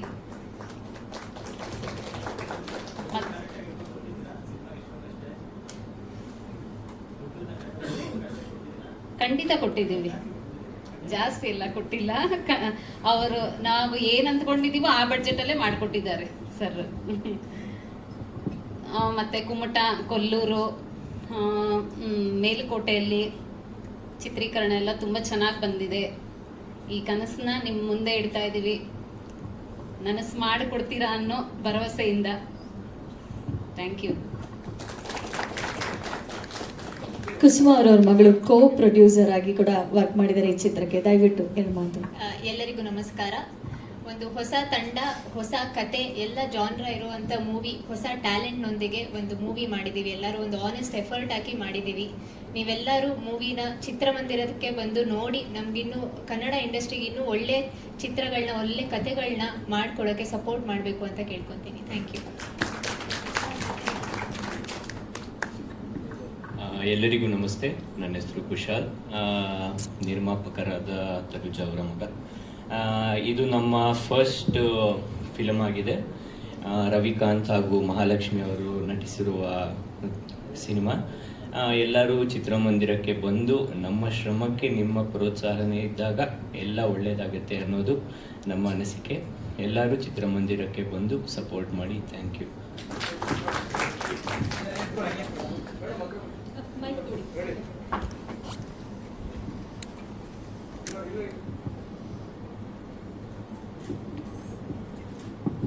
ಮೊದಲನೇದಾಗಿ ಎಲ್ಲರಿಗೂ ನಮಸ್ಕಾರ. ನನ್ನ ಹೆಸರು ರಾಜಾ ರವಿಕುಮಾರ್ ಅಂತ. ಫಸ್ಟ್ ನಾನು 31 ಡೇಸ್ ಅನ್ನೋ ಸಿನಿಮಾ ಡೈರೆಕ್ಷನ್ ಮಾಡಿದ್ದೆ. ಇದು ನನ್ನ ಬ್ಯೂಟಿ 2ನೇ ಸಿನಿಮಾ. ಎಲ್ಲಕ್ಕಿಂತ ಮುಖ್ಯವಾಗಿ ಫಸ್ಟು ಇವತ್ತು ಪತ್ರಕರ್ತರ ದಿನ. ಸೊ ಇಲ್ಲಿ ಸೇರಿರುವಂಥ ಎಲ್ಲ ಪತ್ರಕರ್ತರಿಗೂ ನಾನು ತುಂಬ ಹೃದಯದ ವಂದನೆಗಳು ಹೇಳಕ್ಕೆ ಇಷ್ಟಪಡ್ತೀನಿ. ವಿಶ್ವ ಹ್ಯಾಪಿ ಪತ್ರಕರ್ತರ ದಿನ. ಅದೇ ಉದ್ದೇಶದಿಂದ ನಮ್ಮ ಬಾಸ ಸರ್ನ ಕರೆದು ಪತ್ರಕರ್ತರ ಪರವಾಗಿ ನಾನು ಒಂದು ಇವತ್ತು ಇದು ಮಾಡಿಕೊಡಿ ಸರ್, ನಮ್ಮ ಟ್ರೈಲರ್ ಲಾಂಚ್ ಮಾಡಿಕೊಡಿ. ಯಾಕೆಂದರೆ ಹೇಳಬೇಕು ಅಂದರೆ ಪತ್ರಕರ್ತರೇ ನಮಗೆ ಮೇಯ್ನು. ಇದು ನಮ್ಮ ಸಿನಿಮಾನ ಜನಕ್ಕೆ ತಲುಪಿಸೋಕ್ಕೆ ಮೊದಲನೇ ನಮ್ಮ ಒಂದು ಪಿಲ್ಲರ್ ಅಂದರೆ ಅವ್ರನ್ನೇ ಅಂತ ಹೇಳ್ಬೋದು. ನಾನು ಫಸ್ಟ್ 31 ಡೇಸ್ ಮಾಡಬೇಕಾದ್ರೆ ಫಸ್ಟ್ ಪ್ರೆಸ್ ಮೀಟು. ಆ ಪ್ರೆಸ್ ಮೀಟಲ್ಲೂ ಒಂದು ಹೇಳಿದೆ, ನನಗೆ ಪತ್ರಕರ್ತರು ಪ್ರೆಸ್ ಮೀಟ್ ಅನ್ನೋದು ನನಗೆ ಒಂದು ತಿರುಪತಿ ದರ್ಶನ ಅಂತ. ಆ ಟೈಮಲ್ಲಿ ಹೇಳಿದಾಗ ನಿಮ್ಮಲ್ಲಿ ಒಬ್ಬರು ಹೇಳಿದರು ತಿರುಪತಿ ಲಡ್ಡು ಬೇಗ ಸಿಗಲಿ ಅಂತ. ನೋಡಿ, ಆ ತಿರುಪತಿ ಲಡ್ಡು ಇವಾಗ ಬೇಗ ಸಿಕ್ಕಿದೆ. ನಾನು 2 ಸಿನಿಮಾ ಡೈರೆಕ್ಷನ್ ಮಾಡಿದ್ದೀನಿ. ಅದಕ್ಕೆ ಹೇಳೋದು, ಎಲ್ಲರೂ ಒಳ್ಳೆ ಮನಸ್ಸಿಂದ ಆಶೀರ್ವಾದ ಮಾಡಿದಾಗ ಅದಕ್ಕೆ ಬೇಗ ಈಡೇರುತ್ತೆ ಅಂತ. ಸೊ ನಿಮ್ಮೆಲ್ಲರಿಗೂ ನಾನು ಮೊದಲನೇದಾಗಿ ತುಂಬ ಹೃದಯದ ಧನ್ಯವಾದಗಳು ಹೇಳಕ್ಕೆ ಇಷ್ಟಪಡ್ತೀನಿ. ಈಗ ಸರ್ ನಮ್ಮದು ಹೇಳ್ಬೇಕು ಅಂದರೆ ಬ್ಯೂಟಿ. ಈ ಬ್ಯೂಟಿ ಅನ್ನೋ ಸಿನಿಮಾ ಫಸ್ಟು ನಾನು 31 ಡೇಸ್ ಮುಗಿದ ತಕ್ಷಣ ಮುರಳಿ ಸರ್ನ ಕಾಂಟ್ಯಾಕ್ಟ್ ಮಾಡಿದೆ. ಬ್ಯೂಟಿ ಅಂತ ಒಂದು ಕಾನ್ಸೆಪ್ಟ್ ಇಟ್ಕೊಂಡಿದ್ದೀನಿ ಸರ್, ಮಾಡೋಣ ಅಂತ ಹೇಳಿದಾಗ ಸರಿ ಆಯಿತು, ಒಂದ್ಸಲ ಬನ್ನಿ ಮನೆಗೆ ಮಾತಾಡೋಣ ಅಂತ ಹೇಳಿದ್ರು. ಸೊ ಅವರು ತನುಜಾ ಮೇಡಮು ಅವ್ರ ಹತ್ರ ಹೋಗಿ ಎಲ್ಲ ಕುಂತ್ಕೊಂಡು ಎಲ್ಲ ಅವ್ರ ಮಕ್ಕಳು ಅವರು ಎಲ್ಲ ಸ್ಟೋರಿ ಕೇಳಿದ್ರು. ಸ್ಟೋರಿ ಕೇಳಿದ್ಮೇಲೆ ಒಂದು ಹೆಣ್ಣಿನ ಮೇಲೆ ಮಾಡಿರೋಂಥ ಕಾನ್ಸೆಪ್ಟ್ ಇದು. ಒಂದು ನಮ್ಮ ಟ್ಯಾಗ್ಲೈನ್ ಕೂಡ ಹೆಣ್ಣನ್ನು ಗೌರವಿಸಿ, ಹೆಣ್ಣನ್ನು ರಕ್ಷಿಸಿ. ಸೊ ಇದು ತುಂಬ ಮನಸ್ಸಿಗೆ ಟಚ್ ಮಾಡೋವಂಥ ಸಬ್ಜೆಕ್ಟು. ಸೊ ಮಾಡೋಣ ಆಯಿತು, ಎಷ್ಟು ಬಂಡವಾಳ ಎಲ್ಲ ಕೇಳಿದ್ರು. ಅದು ತಕ್ಕಂತೆ ಒಂದು ಬಜೆಟ್ ಹಾಕೊಟ್ಟೆ. ಆ ಬಜೆಟಲ್ಲಿ ಯಾವುದೇ ಕುಂದುಕೊರತೆ ಇಲ್ದಂಗೆ ಪ್ರತಿಯೊಂದು ಟೈಮಲ್ಲೂ ಆ ಟೈಮ್ ಕರೆಕ್ಟಾಗಿ ಒದಗಿಸ್ಕೊಟ್ರು. ಅವ್ರಿಗೆ ನಾನು ಫಸ್ಟು ತುಂಬ ಧನ್ಯವಾದಗಳು ಹೇಳ್ತೀನಿ. ನೆಕ್ಸ್ಟು ಈಗ ಇದಕ್ಕೆ ಮ್ಯೂಸಿಕ್ ಬೇಕು ಅಂತ ಹೋದಾಗ ನಾನು ಯಾರು ಕೊಡೋಣ ಅಂದ್ಕೊಂಡಿದ್ದೆ. ನಾನು last 31 days V Manohar sir ಒಳ್ಳೆ ಸಂಗೀತ ಮಾಡಿಕೊಟ್ಟಿದ್ರು. ನಾನು ಏನಂದರೆ ಬಾಂಡಿಂಗ್ ಚೆನ್ನಾಗಿದ್ದಾಗ ಅದು ಒಳ್ಳೆ ಒಂದು ಕಂಟೆಂಟ್ ಚೆನ್ನಾಗಿ ಬರುತ್ತೆ ಅನ್ನೋ ಉದ್ದೇಶ ನಂದು. ಸೊ ಹಂಗಾಗಿ ನಾನು ಮನೋಹರ್ ಸರ್ ಹತ್ರ ಹೋದೆ. ಎಲ್ಲ ಡಿಸ್ಕಸ್ ಮಾಡಿ 5 ಸಾಂಗ್ ಇತ್ತು. 5 ಸಾಂಗ್ನು ಒಂದು ಅದ್ಭುತವಾಗಿ ಮಾಡಿಕೊಟ್ರು. ಸೊ ಅವ್ರಿಗೂ ನಾನು ತುಂಬ ಧನ್ಯವಾದಗಳು ಹೇಳೋಕ್ಕೆ ಇಷ್ಟಪಡ್ತೀನಿ. ಇದು ಆದಮೇಲೆ ಲೊಕೇಶನ್ಸು ಇದೆಲ್ಲ ನಾನು ಎಲ್ಲಿ ಮಾಡೋಣ ಅಂತ ನಾನು ಒಂದು ಇನ್ಸ್ಟಾಗ್ರಾಮಲ್ಲಿ ಸರ್ಚ್ ಮಾಡಿದಾಗ ನನಗೆ ಅದು ಒಂದು ಫಾಲ್ಸ್ ಬ್ಯಾಕ್ ಡ್ರಾಪಲ್ಲಿರೋಂಥ ಒಂದು ಹಳ್ಳಿ, ಅಲ್ಲಿ ಒಂದು ಲೊಕೇಶನ್ ನೋಡಿದೆ. ತುಂಬ ಚೆನ್ನಾಗಿದೆ. ನಾನೇನಂದ್ರೆ ಒಂದು ಸಿನಿಮಾ ಅನ್ನೋದು ಒಂದು ಕಲೆ, ಅದನ್ನು ಅದ್ಭುತವಾಗಿ ಮೂಡಿಸ್ಬೇಕು ತೆರೆ ಮೇಲೆ, ಅವಾಗ ಮಾತ್ರ ಪ್ರೇಕ್ಷಕರಿಗೆ ಇಷ್ಟ ಆಗುತ್ತೆ. ಸೊ ಆ ಕಾರಣಕ್ಕೋಸ್ಕರ ನಾವು ಮೂಡುಗಲ್ಲು, ಅದು ಕೇಶವನಾಥ ಟೆಂಪಲ್ ಆಗ್ಬೋದು, ಇದ್ರ ಹತ್ರ ಫಾಲ್ಸ್ ಆಗ್ಬೋದು, ಇದು ಕೊಲ್ಲೂರಿಂದ 25 ಕಿಲೋಮೀಟರ್ ಒಳಗಡೆ ಹೋಗ್ಬೇಕು. ಸೊ ಅಲ್ಲಿಗೆ ನಾವು ಟ್ರಾವೆಲ್ ಮಾಡಿ ತುಂಬ ಕಷ್ಟಪಟ್ಟು ಅದೆಲ್ಲ ಶೂಟ್ ಮಾಡ್ಕೊಂಡು ಬಂದೋ. ಅದಲ್ಲದೆ ಮೇಲ್ಕೋಟೆ, ಮತ್ತು ಕುಮಟ ಇಲ್ಲೆಲ್ಲ ಶೂಟ್ ಮಾಡಿದ್ದೀವಿ. ಬೆಂಗಳೂರಲ್ಲೂ ಸುತ್ತಮುತ್ತ ಶೂಟ್ ಮಾಡಿದ್ದೀವಿ. ಒಂದು ಒಳ್ಳೆ ಕಥೆನ ಜನಕ್ಕೆ ಹೇಳಕ್ ಹೊರಟಿದ್ದೀನಿ. ಏನಂದರೆ ಈಗ ಪ್ರತಿಯೊಬ್ಬರು ಒಂದು ಗಂಡಸಿನ ಜೀವನಕ್ಕೆ ಒಂದು ತಾಯಿ ಆಗ್ಬೋದು, ತಂಗಿ ಆಗ್ಬೋದು, ಹೆಂಡತಿ ಆಗ್ಬೋದು, ಮತ್ತು ಮಗಳಾಗ್ಬೋದು, ಇವೆಲ್ಲ ಸ್ಟೇಜ್ಗಳಲ್ಲೂ ಮುಖ್ಯವಾಗಿ ಬೇಕಾಗಿರುವಂಥದ್ದು ಒಂದು ಹೆಣ್ಣು. ಆ ಹೆಣ್ಣನ್ನು ರಕ್ಷಿಸಿ ಗೌರವಿಸಬೇಕು. ಪ್ರತಿಯೊಬ್ಬರಿಗೂ ಆ ಹೆಣ್ಣು ಮುಖ್ಯವಾಗಿರೋದ್ರಿಂದ ಆ ಹೆಣ್ಣನ್ನು ಗೌರವಿಸಿ ರಕ್ಷಿಸಿದಾಗ ಆ ಸುತ್ತಮುತ್ತಲ ಸಮಾಜ ಕೂಡ ಚೆನ್ನಾಗಿರುತ್ತೆ. ಇನ್ ಕೇಸ್ ಆ ಥರ ಏನಾದರೂ ನಾವು ಮಾಡಲಿಲ್ಲ ಅಂತಂದರೆ ಫುಲ್ಲು ಏನಾಗ್ಬೋದು ಅನ್ನೋದನ್ನ ಈ ಕಥೆ ಮೂಲಕ ಹೇಳಕ್ ಹೊರಟಿದ್ದೀನಿ. ದಯವಿಟ್ಟು ಕನ್ನಡ ಸಿನಿಮಾಗಳನ್ನ ಕನ್ನಡ ಇಂಡಸ್ಟ್ರಿಲಿ, ಯಾಕೆಂದರೆ ಕನ್ನಡ ಇಂಡಸ್ಟ್ರಿ ಈಗ ಹೇಳ್ಬೇಕು ಅಂತಂದರೆ ಒಂದು ಉತ್ತಮ ಮಟ್ಟಕ್ಕೆ ಹೋಗ್ತಾ ಇದೆ. ಈಗ KGF ಆಗ್ಬೋದು, ಕಾಂತಾರ ಆಗ್ಬೋದು, ಸೂಪರ್ ಶೋ ಆಗ್ಬೋದು, ಇವೆಲ್ಲ ಬಂದಮೇಲೆ ಒಂದು ಒಳ್ಳೆ ಸ್ಟೇಜಲ್ಲಿ ಹೋಗ್ತಾ ಇದೆ. ನಾವು ಇದನ್ನ ಇನ್ನೂ ಜಾಸ್ತಿ ಮಟ್ಟಕ್ಕೆ ಬೆಳೆಸ್ಕೊಂಡು ಹೋಗ್ಬೇಕು. ಈಗ ಹೇಳ್ಬೇಕು ಅಂದರೆ ಕರ್ನಾಟಕದಲ್ಲಿ ಬೆಂಗಳೂರಲ್ಲಿ ಫಸ್ಟ್ ಡೇ ನಾವು ನೋಡ್ತು ಅಂತಂದರೆ ಹಿಂದಿ, ತೆಲುಗು ಸಿನಿಮಾಗಳಿಗೆ ಜಾಸ್ತಿ ಸ್ಕ್ರೀನ್ ಸಿಗ್ತಾ ಇದೆ. ಬಟ್ ಕನ್ನಡ ಸಿನಿಮಾಗಳಿಗೆ ಕಡಿಮೆ ಕೊಡ್ತಾ ಇದ್ದಾರೆ. ಯಾಕೆ? ಕಾರಣ ಇಷ್ಟೇ, ಬೆಂಗಳೂರಲ್ಲಿ ಎಲ್ಲ ರಾಜ್ಯದವರು ಜಾಸ್ತಿ ಇದ್ದಾರೆ, ಅವರು ಜಾಸ್ತಿ ಹೋಗಿ ಫಸ್ಟ್ ನೋಡ್ಬಿಡ್ತಾರೆ. ಆದ್ರಿಂದ ಕನ್ನಡದವ್ರು ಜಾಸ್ತಿ ನೋಡಲ್ಲ ಅನ್ನೋ ಉದ್ದೇಶ ಇದೆ. ಇದನ್ನ ಕರ್ನಾಟಕದವರು, ಕನ್ನಡ ಜನ ತುಂಬಾ ಹೃದಯವಂತರು. ಇದನ್ನ ತಪ್ಪು ಅದು ಇಲ್ಲ, ಕನ್ನಡದಲ್ಲಿ ಕನ್ನಡ ಸಿನಿಮಾಗಳನ್ನ ಜಾಸ್ತಿ ನೋಡೋದು ಅನ್ನೋದನ್ನ ಫಸ್ಟ್ ಪ್ರೂವ್ ಮಾಡಬೇಕು. ದಯವಿಟ್ಟು ಕನ್ನಡ ಸಿನಿಮಾಗಳನ್ನ ಗೆಲ್ಲಿಸಿ. ಯಾಕೆಂದ್ರೆ ಇದರಲ್ಲಿ ಸಾವಿರಾರು ಜನ ನಂಬ್ಕೊಂಡಿದ್ದಾರೆ. ಆ ಕನ್ನಡ ಇಂಡಸ್ಟ್ರಿನ ಉಳಿಸಿ ಅನ್ನೋದೇ ನಮ್ಮ ಉದ್ದೇಶ. Okay madam. ಮೇಡಮ್, ಇದು ಫಸ್ಟ್ ನಾನು ಬ್ಯೂಟಿ ಅಂತ ಇಟ್ಟಿದ ತಕ್ಷಣ C and enjoy, don't touch and destroy ಅಂತ ಒಂದು ಟ್ಯಾಗ್ಲೈನ್ ಇಟ್ಟೆ. ಕಾರಣ ಇಷ್ಟೇ, ಒಂದು ಹೂ ಸುಂದರವಾಗಿದೆ, ಆ ಹೂವನ್ನ ವಾವ್ ಬ್ಯೂಟಿಫುಲ್ ಅಷ್ಟರಲ್ಲೇ ಇರಬೇಕು, ಹೋಗಿ ಅದನ್ನು ಮುಟ್ಟಿ ಕಿತ್ತು ನಾಶ ಮಾಡಬಾರ್ದು. ಇದು ನನ್ನ ಟ್ಯಾಗ್ಲೈನ್ ಆಗಿತ್ತು. ಯಾವುದೇ ಒಂದು ಹುಡುಗಿ ಆದರೂ ಅಷ್ಟೇ, ಒಂದು ಪ್ರಕೃತಿನ, ಈಗ ಪ್ರಕೃತಿ ಒಂದು ನದಿ ಸುಂದರವಾಗಿದೆ, ಆ ನದಿ ಹತ್ರ ಹೋಗ್ಬಿಟ್ಟು ನಾವು ಏನೋ ಮಾಡಿ ಗಲೀಜ್ನೆಲ್ಲ ನೀರ್ನೆಲ್ಲ ಬಿಟ್ಟು ಹಾಳು ಮಾಡೋದಲ್ಲ.